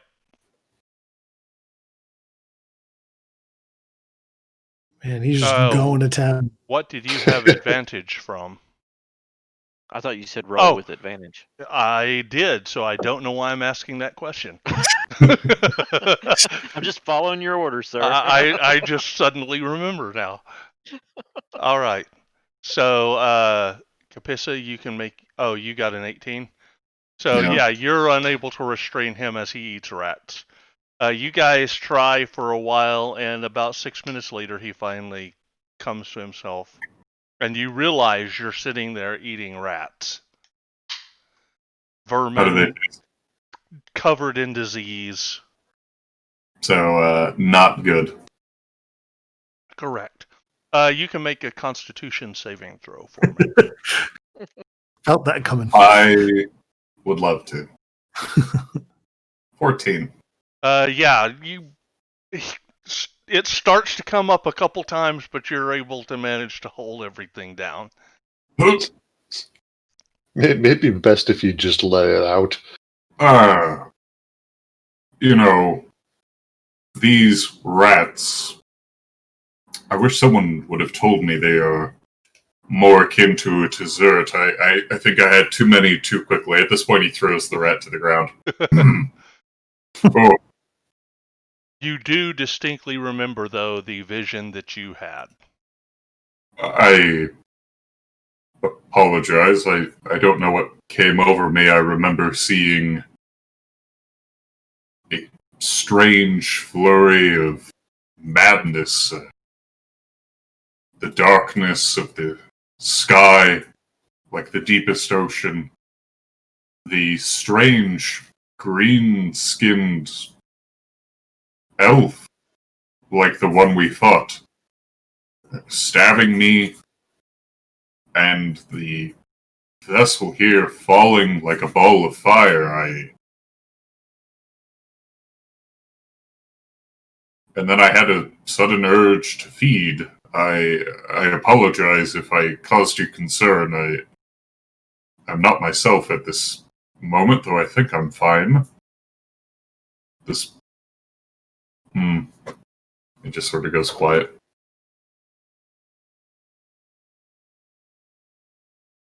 We forgive you. No.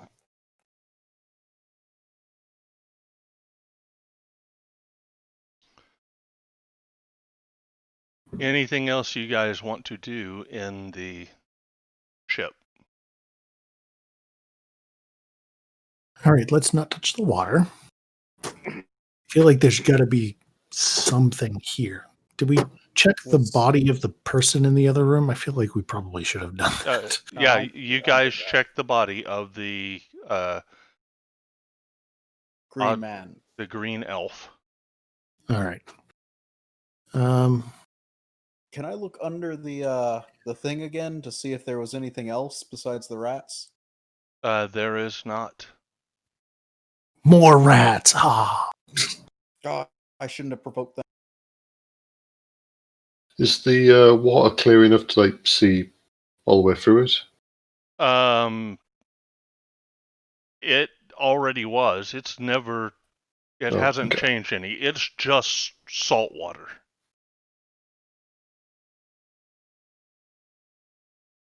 Man, I feel like there's just more and more mystery. I mean, we can go back, tell them that this place is safe, kind of lie to them about that. Collect our money and get out. Well, they'll send people, they'll push it into the river or the ocean for us, and I mean, I feel like that might not be untrue. Well, yeah. Other than the vapors now, it is safe. But all this metal to just push it into the ocean. Just think of the amazing things might be made from it. I mean, you can pick some up and put it in your pocket. I guess I want to take some of it. I guess that's that. I don't know what else we can do in the ship. Nothing. I'm good to get out of here. I've had my fill for today, I think. All right. So you guys begin to make your way. You spend once again some time prying that door up. And then begin making your way back to the town, and that is where we will call it for this week. Right. And you guys have made level 4. Alrighty. Fantastic. Yep. Thanks to the viewers who have stuck with us through the difficulties of Twitch crashing and all of that. We will be a different group. Will be next Tuesday playing Odyssey of the Dragon Lords. Bax is in that one as well. And that's Tuesday at 5 p.m. Central. And then next week, same time at 6 p.m. Central, we will be doing All from the Deep once again. Woo! Thanks again, everyone. Yep, good game session. Mm-hmm. Thanks, Dave. Yep. See you, everybody. All Later. right. Goodbye.